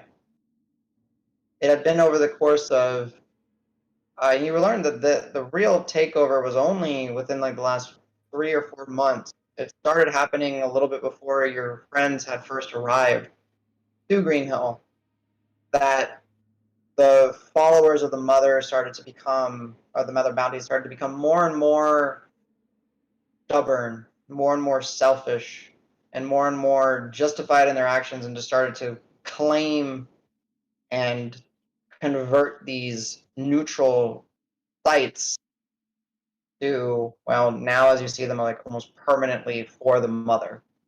And they would make sure no one else was able to interfere or remove their iconography, their statues, their glyphs, their offerings.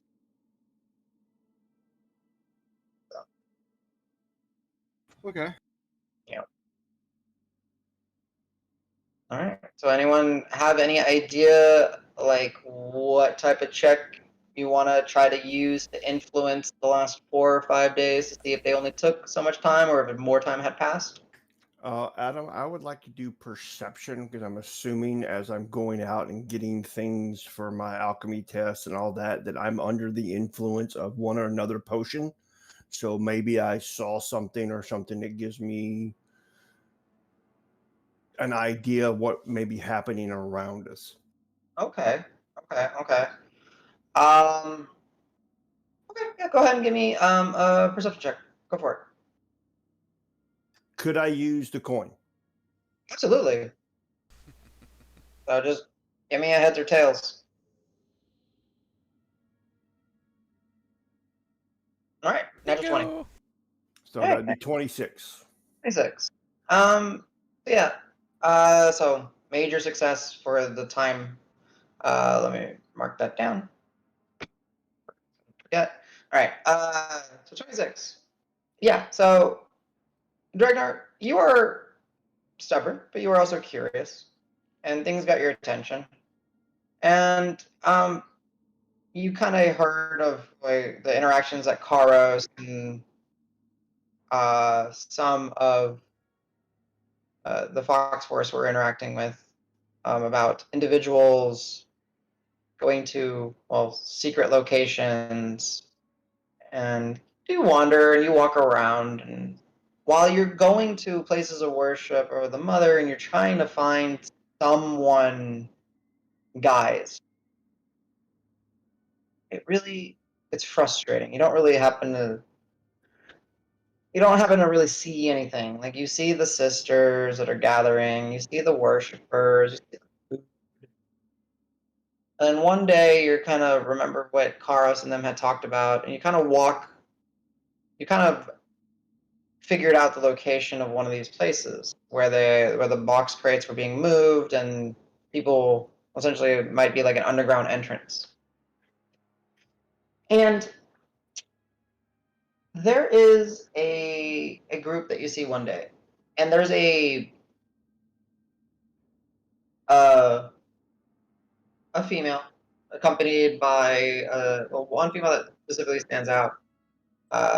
We'll say human, long black hair, dressed not in the like what you think like the faithful browns or in the crazy people reds, but almost in like a Napoleon style high collar top, however not super formal, so kind of loose and has like kind of baggier sleeves, but still had kind of a sense of some sort of structure to the individual with nice tight, clean, pressed pants and all that.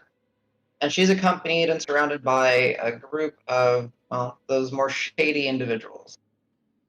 And you kind of just more curiously are like roof hopping, kind of following them and just seeing the activity. And you do witness what Karos had said, and they confirmed was like the individuals are going down there. But as you're peering through the ability of your potion, it's not perfect. But as she shifts, you see large, almost vertical horns peering through that twist and turn. And you see like a red, like a breakthrough of like red, like blood red flesh descends underneath. I don't know if I'll remember somebody. Does it look like owl blood red horns or something different? It looks tiefling-esque. Yes. Very tiefling-esque. I will make note of the individuals around her.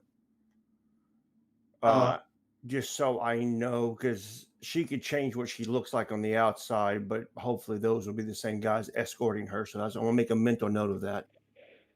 Okay. Yeah. Essentially, they are very unremarkable, even with that natural 20. Like you like try to look for details in that. Actually, I'll give you one thing with a natural 20. A lot of them, you'll see,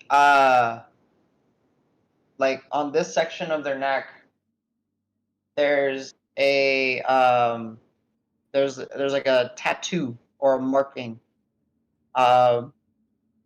different than all the other. Excuse me, I got the hiccup. Different than what you're expecting. Like it's not of an eye. It's not of a hook. It's not of anything like that. It's you look and you peer, and it's of like a Z, like the letter Z, kind of stylized, and it almost like there's some extra detailing into it to make it look almost as if it's like in the style of like a key. So there's like extra details and like a key kind of pulling, like put through the Z on their neck. Small, but you have good eyes and you got an extra 20, so you pick it up. Okay. And I'll also make a note of the location of the building and what entrance they went in. And after I lose sight of them, I will head back to the fabric shop. It is exactly the same entrance that Karos mentioned. No building entrance. It just happens to be a pile of boxes and crates. Well, I'm just like, what's it, the north side, east side, west side, south side? I'll just make a note of that. 100, yeah. So it matches with what Karos had told you before, and you managed to get to town, but get back to the group. Nice. And then I will immediately call everyone there and tell them I have news. Yes. If that description does not ring a bell to anybody, you guys can roll me localized history checks. That Karos, he says you were not here for this. So sorry. Menagerie. The eye is there for it? Yes, you, Al, and Davis have interacted with the individuals that would tell you who this person is. Potentially. Okay, I'm gonna not me then. I'm gonna potentially use a portent. Okay, go ahead and roll your portents. Dragnar. 1 and an 18. So I'll use my 18. Okay. So Well, that's 20. Just so I don't That's a forget. 30. Yeah, you're not that. 15, 15. Okay, so all of you. The individual that Dragnar describes, and like it's on the tip of your tongue, and then Rock, it just kind of smacks you in the face, and you blurt it out, and you're like, wait, that can't be. Wait, no, it is right. He is describing. Let me actually get my proper notes for her. The individual, based on the description, because it was very well checked, and they appear to be in their 50s. Long dark hair, horns that rise straight up in the sky, blood red skin, and sharp teeth that could rip out your throat. They present themselves in a semi-regal style, but also mixed with like maybe a little gypsy and tribal. He laid eyes on Zarya the bitch. He found her. The one that possibly caused the schism between Harley and Essos and has divided the underground. And she is creeping up on y'all's territory. They were only on the east, from what you understood. And I will let them know that they went into the exact same building that Carlos explained and described earlier. Yep. There you go. Confirmation. Saria is alive and does exist. Oh my god. Cool. Oh my god. Oh my god. What does it mean? I don't know. She's the one that caused the underground schism. Oh my god. Okay. Anyone else have any ideas on what? Huh? He said, kill him. Kill them all with fire. Yeah. That's if you don't do fire I was anymore. gonna Remember? say, that's not Rock speaking. Yeah. That's that little bit of crazy inside of him. Kill them all with guidance. There we go. Rock, if you have my back, I have a little fire for you. I'll be your conduit. Hey, Rock, good news. They really don't like lightning or ice or just about anything else. Wow. I don't use anything now. Yeah. How about He's love? If anybody wants a Is that giggle, right? look at my spell book. I have 0 things that can directly hurt anything. Wait a minute, this book is All my empty. cantrips are friendly. I'm I changing out his leave- spell book. When Wiggs had his emotional point, Yes. while he is emotionally distraught, can I sneakily leave a note for him? He's a green post. He's a green post, but you can have someone like send a missive to him. Yeah. What do you want to send him? So did I witness him having No. this breakdown? Oh, okay. So He's a can green- I hear it through the grapevine or Yeah, something? exactly. Through the line of communication. Okay. Yeah, can I order order? That sounds so sad, so You're presumptuous. bougie Yeah. as fuck. Yeah. Can I like order somebody to tell Wiggs to let him know if he ever wants to talk? Absolutely. No, that's easy enough. Yeah. You'll see that like in the it's not, you guys don't exchange message information messages daily as to try to not risk the whole network being caught. But on the next time that there is an exchange, someone will inform Wiggs that Sej will listen and is there to help if he can in some way. Yeah. Right. So Don't make me kick an elephant in the knee. No. cool. Do you guys have any other, besides Dregnar, any thoughts or ways that you would like to manifest some sort of check to try to help progress y'all's influence or intent upon the city? Kind of going back to what I was going to work on throughout the week. While we're working on graffiti and taking down whatever post we can, kind of do a performance check. Kind of serve as more of a distraction every time we hit a new post. Kind of. Oh, just hell walk yeah. around, has anybody seen my kitty? He's lost in a tree. This way, please. Yeah, absolutely. Just- Yeah, go ahead and give me that performance check. Not bad, not bad. 21. 21, nice. Yeah, Al, the depth of which you have to pull yourself into different characters just for means of protecting what your group is doing. You guys do a pretty good job at, casing the joint and figuring out like what information and what times are safe. However, there are times where people stumble upon you guys and you are there to run interference and there to be the distraction. Sometimes more uncomfortably than than expected. More often was when you guys were trying to venture more north, and some of the Reds would interact and interfere, and you found yourself blending in with them and being crazy and trying to divert them to a different location, usually very successfully. So Nicely done. Keep the crazies away. Unless you have any other questions or that. Anyone else got any thoughts? Even if it is just for y'all's own mental sanity in this like time. Nope.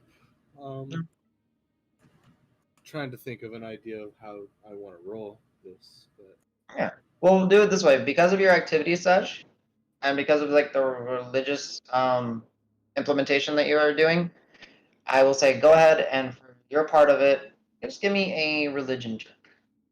Unless if you have something else. Okay. Noted. So it's interesting because a lot of the iconography that you're doing, you're focusing less on Surya and more on just sundials, sun. And part of it is difficult because you're realizing that sometimes when you go out, someone recognizes you. And then that actually makes it, even though you're leaving out early in the morning, you've learned that sometimes you have to divert your path because sometimes the stalls in the marketplaces open up early. And rumors of the affluent, money-giving, gem-producing Lexodon has made some of your efforts a lot more difficult than you anticipated. Actually, at one point, when you are, well, I guess I should ask, would you have ever traveled alone? Or would you always try to go with somebody? I originally intended to do this whole thing alone, but now I would assume Mhm. people like Rock. I would invite Rock eventually on my Gotcha. daily like morning thing, Sure. and then eventually, All right. yeah, it Yeah. builds up. But So sure, yeah, if nobody's up in like when I'm going, yeah. So initially, you do go a few times alone before people start, like you do your specific, and you know that the group is going to go again at night, but you get up early and you want to go do, first couple of days by yourself, and then eventually you get to the idea of inviting Rock, and then the group starts joining Mountain. At one point, and this is because I don't know how you're going to react, so we're going to figure out what happens here. At one point, you do get confronted by a group of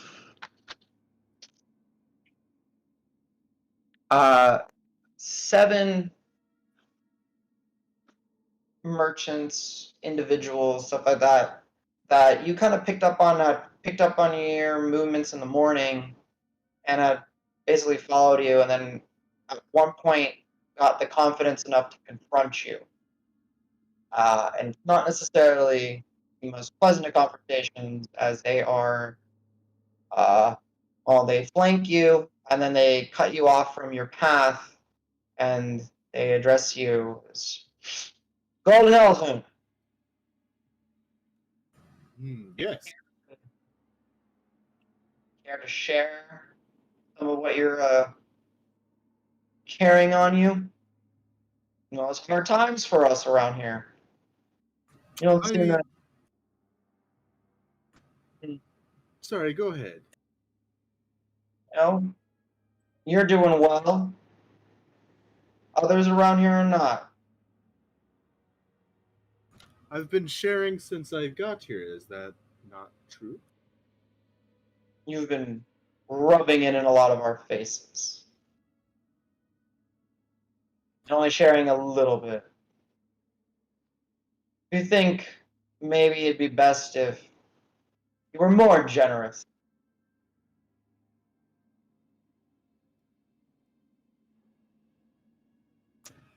I'm sorry, but that is not exactly possible.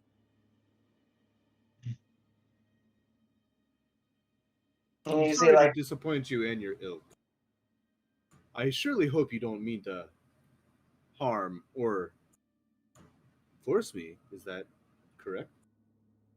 well, we were hoping it wasn't going to come to that. But, well, you are big. What is there? 7 of us? One of you? Be a, real shame if that pretty tusk of yours got broken or something along those lines. Are you the leader of these kind friends of yours that you have around you? Sure. And you'll see like others of them kind of like are starting to kind of close in the flank on you a little bit.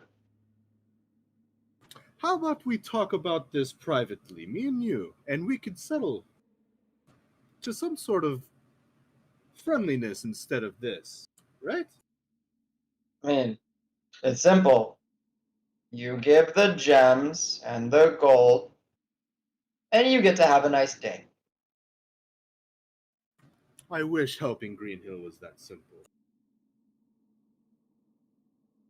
Alas, it is not. And solace within my belongings, not only you would not find any gems on me, but you're not going to find your cure either. But please, Sure. let us talk, just me and you. Give me a persuasion check. Yeah, go ahead and give me a persuasion check.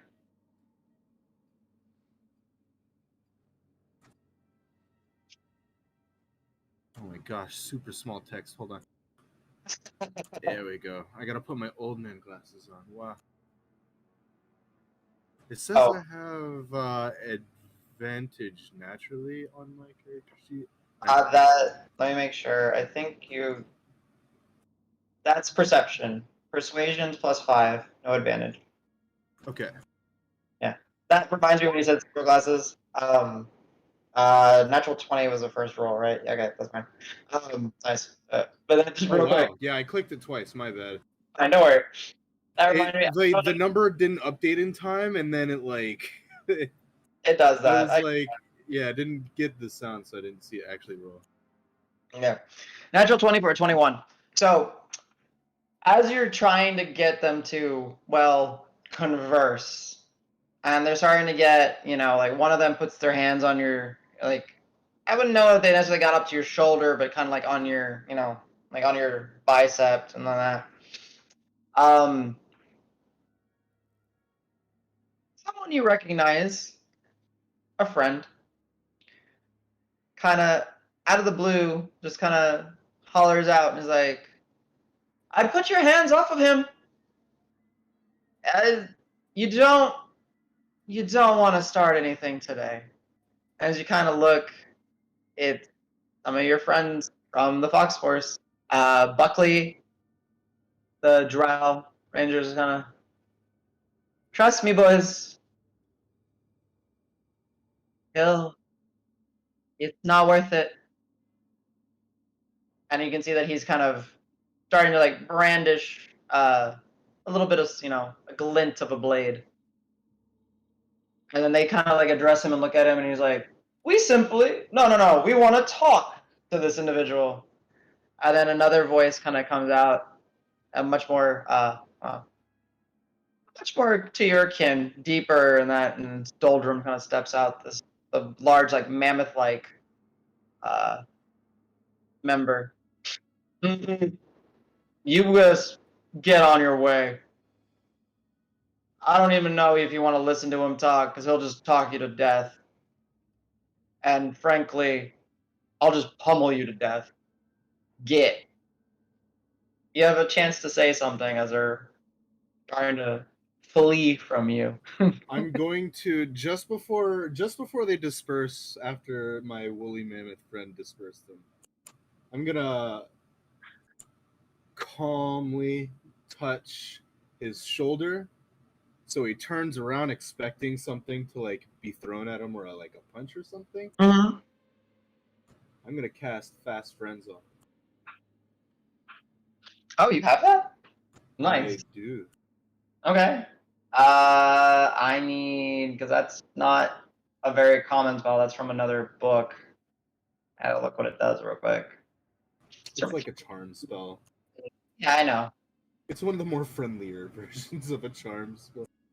What level is it? It's third. It is 3rd level. Okay, that's why I couldn't find it. Best friends. Okay. When you need to make sure something gets done and you can't rely on vague promises, sworn oaths, or blind contracts of employees, when you cast this spell, choose one humanoid within range that can see and hear you and that can understand you. The creature must make a wisdom saving throw or become charmed for you by the duration. While the creature is charmed in this way, it undertakes to perform any service or activities you ask it in a friendly manner in the best of its abilities. You can set a creature to a new task when the previous task is completed, or decide where to end its current task. Okay, that it is one action, lasts up to an hour. When you cast the spell, the creature knows it is charmed by you. Okay, go ahead. Yes. Oh yeah, wisdom save. At disadvantage because he's frightened. Wow, the disadvantage actually came into play because I rolled a natural 20 on the first one and then dropped down to a natural 3. So yeah. Wow, the dice are so in my favor right now. I should play the lottery. He looks at you. He's like, you get the sense that your spell, takes. What do you do? What do you tell him? Before you go, I just want to make it clear I have only restoration for your homeland in mind. And I hope that you and your ilk too also take that under. And I'll tell you what, instead of giving it to you to repay for your beautiful town, how about I pay you to do something in exuberance? I'll take care of you and your friends. But all you need to do is anything resembling the bounty. Deface it. Make something beautiful out of it. Whatever you feel. Have fun. And I'll pay you for it. Oh. I don't know what exuberance means. That's a fancy word. You're a fancy guy. But, the face.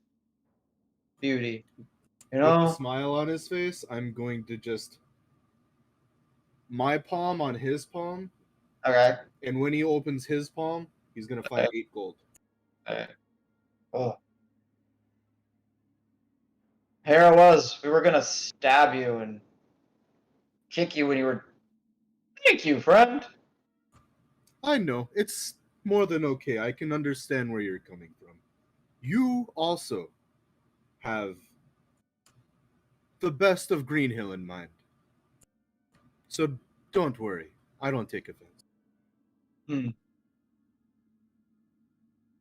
I did always want to be a painter. Make it beautiful, he said. Okay. And you just kind of see, like, the rest of his crew that have already started kind of backing away. He kind of catches up to them. And, with your large ears and all that, you're able to kind of hear him say, yeah, I got an idea. He gave us this. It's one for you, one for you. And starts handing it out. I was like, let's go, he's paying us to go, make something beautiful happen. And they walk off. Nicely handled. Good job. Okay. That was some really good rolls. Wow. Nicely. Yeah, I mean, things play an advantage from time to time. All right. Anyone else have anything they want to contribute, or are we going to go ahead and go to break? And I'll figure out how many days have transpired. I know we need knowledge checks. We'll do that when we get back. So, everyone good? Everyone happy? Yeah. Okay, so we got an 8. We had a natural 20, and Al was a 21. Post your activities. We will knock it, but it takes, because of some of the activities that y'all have done. Where's my little thing? Where's my guy? There he goes, loaded. It will be. Did you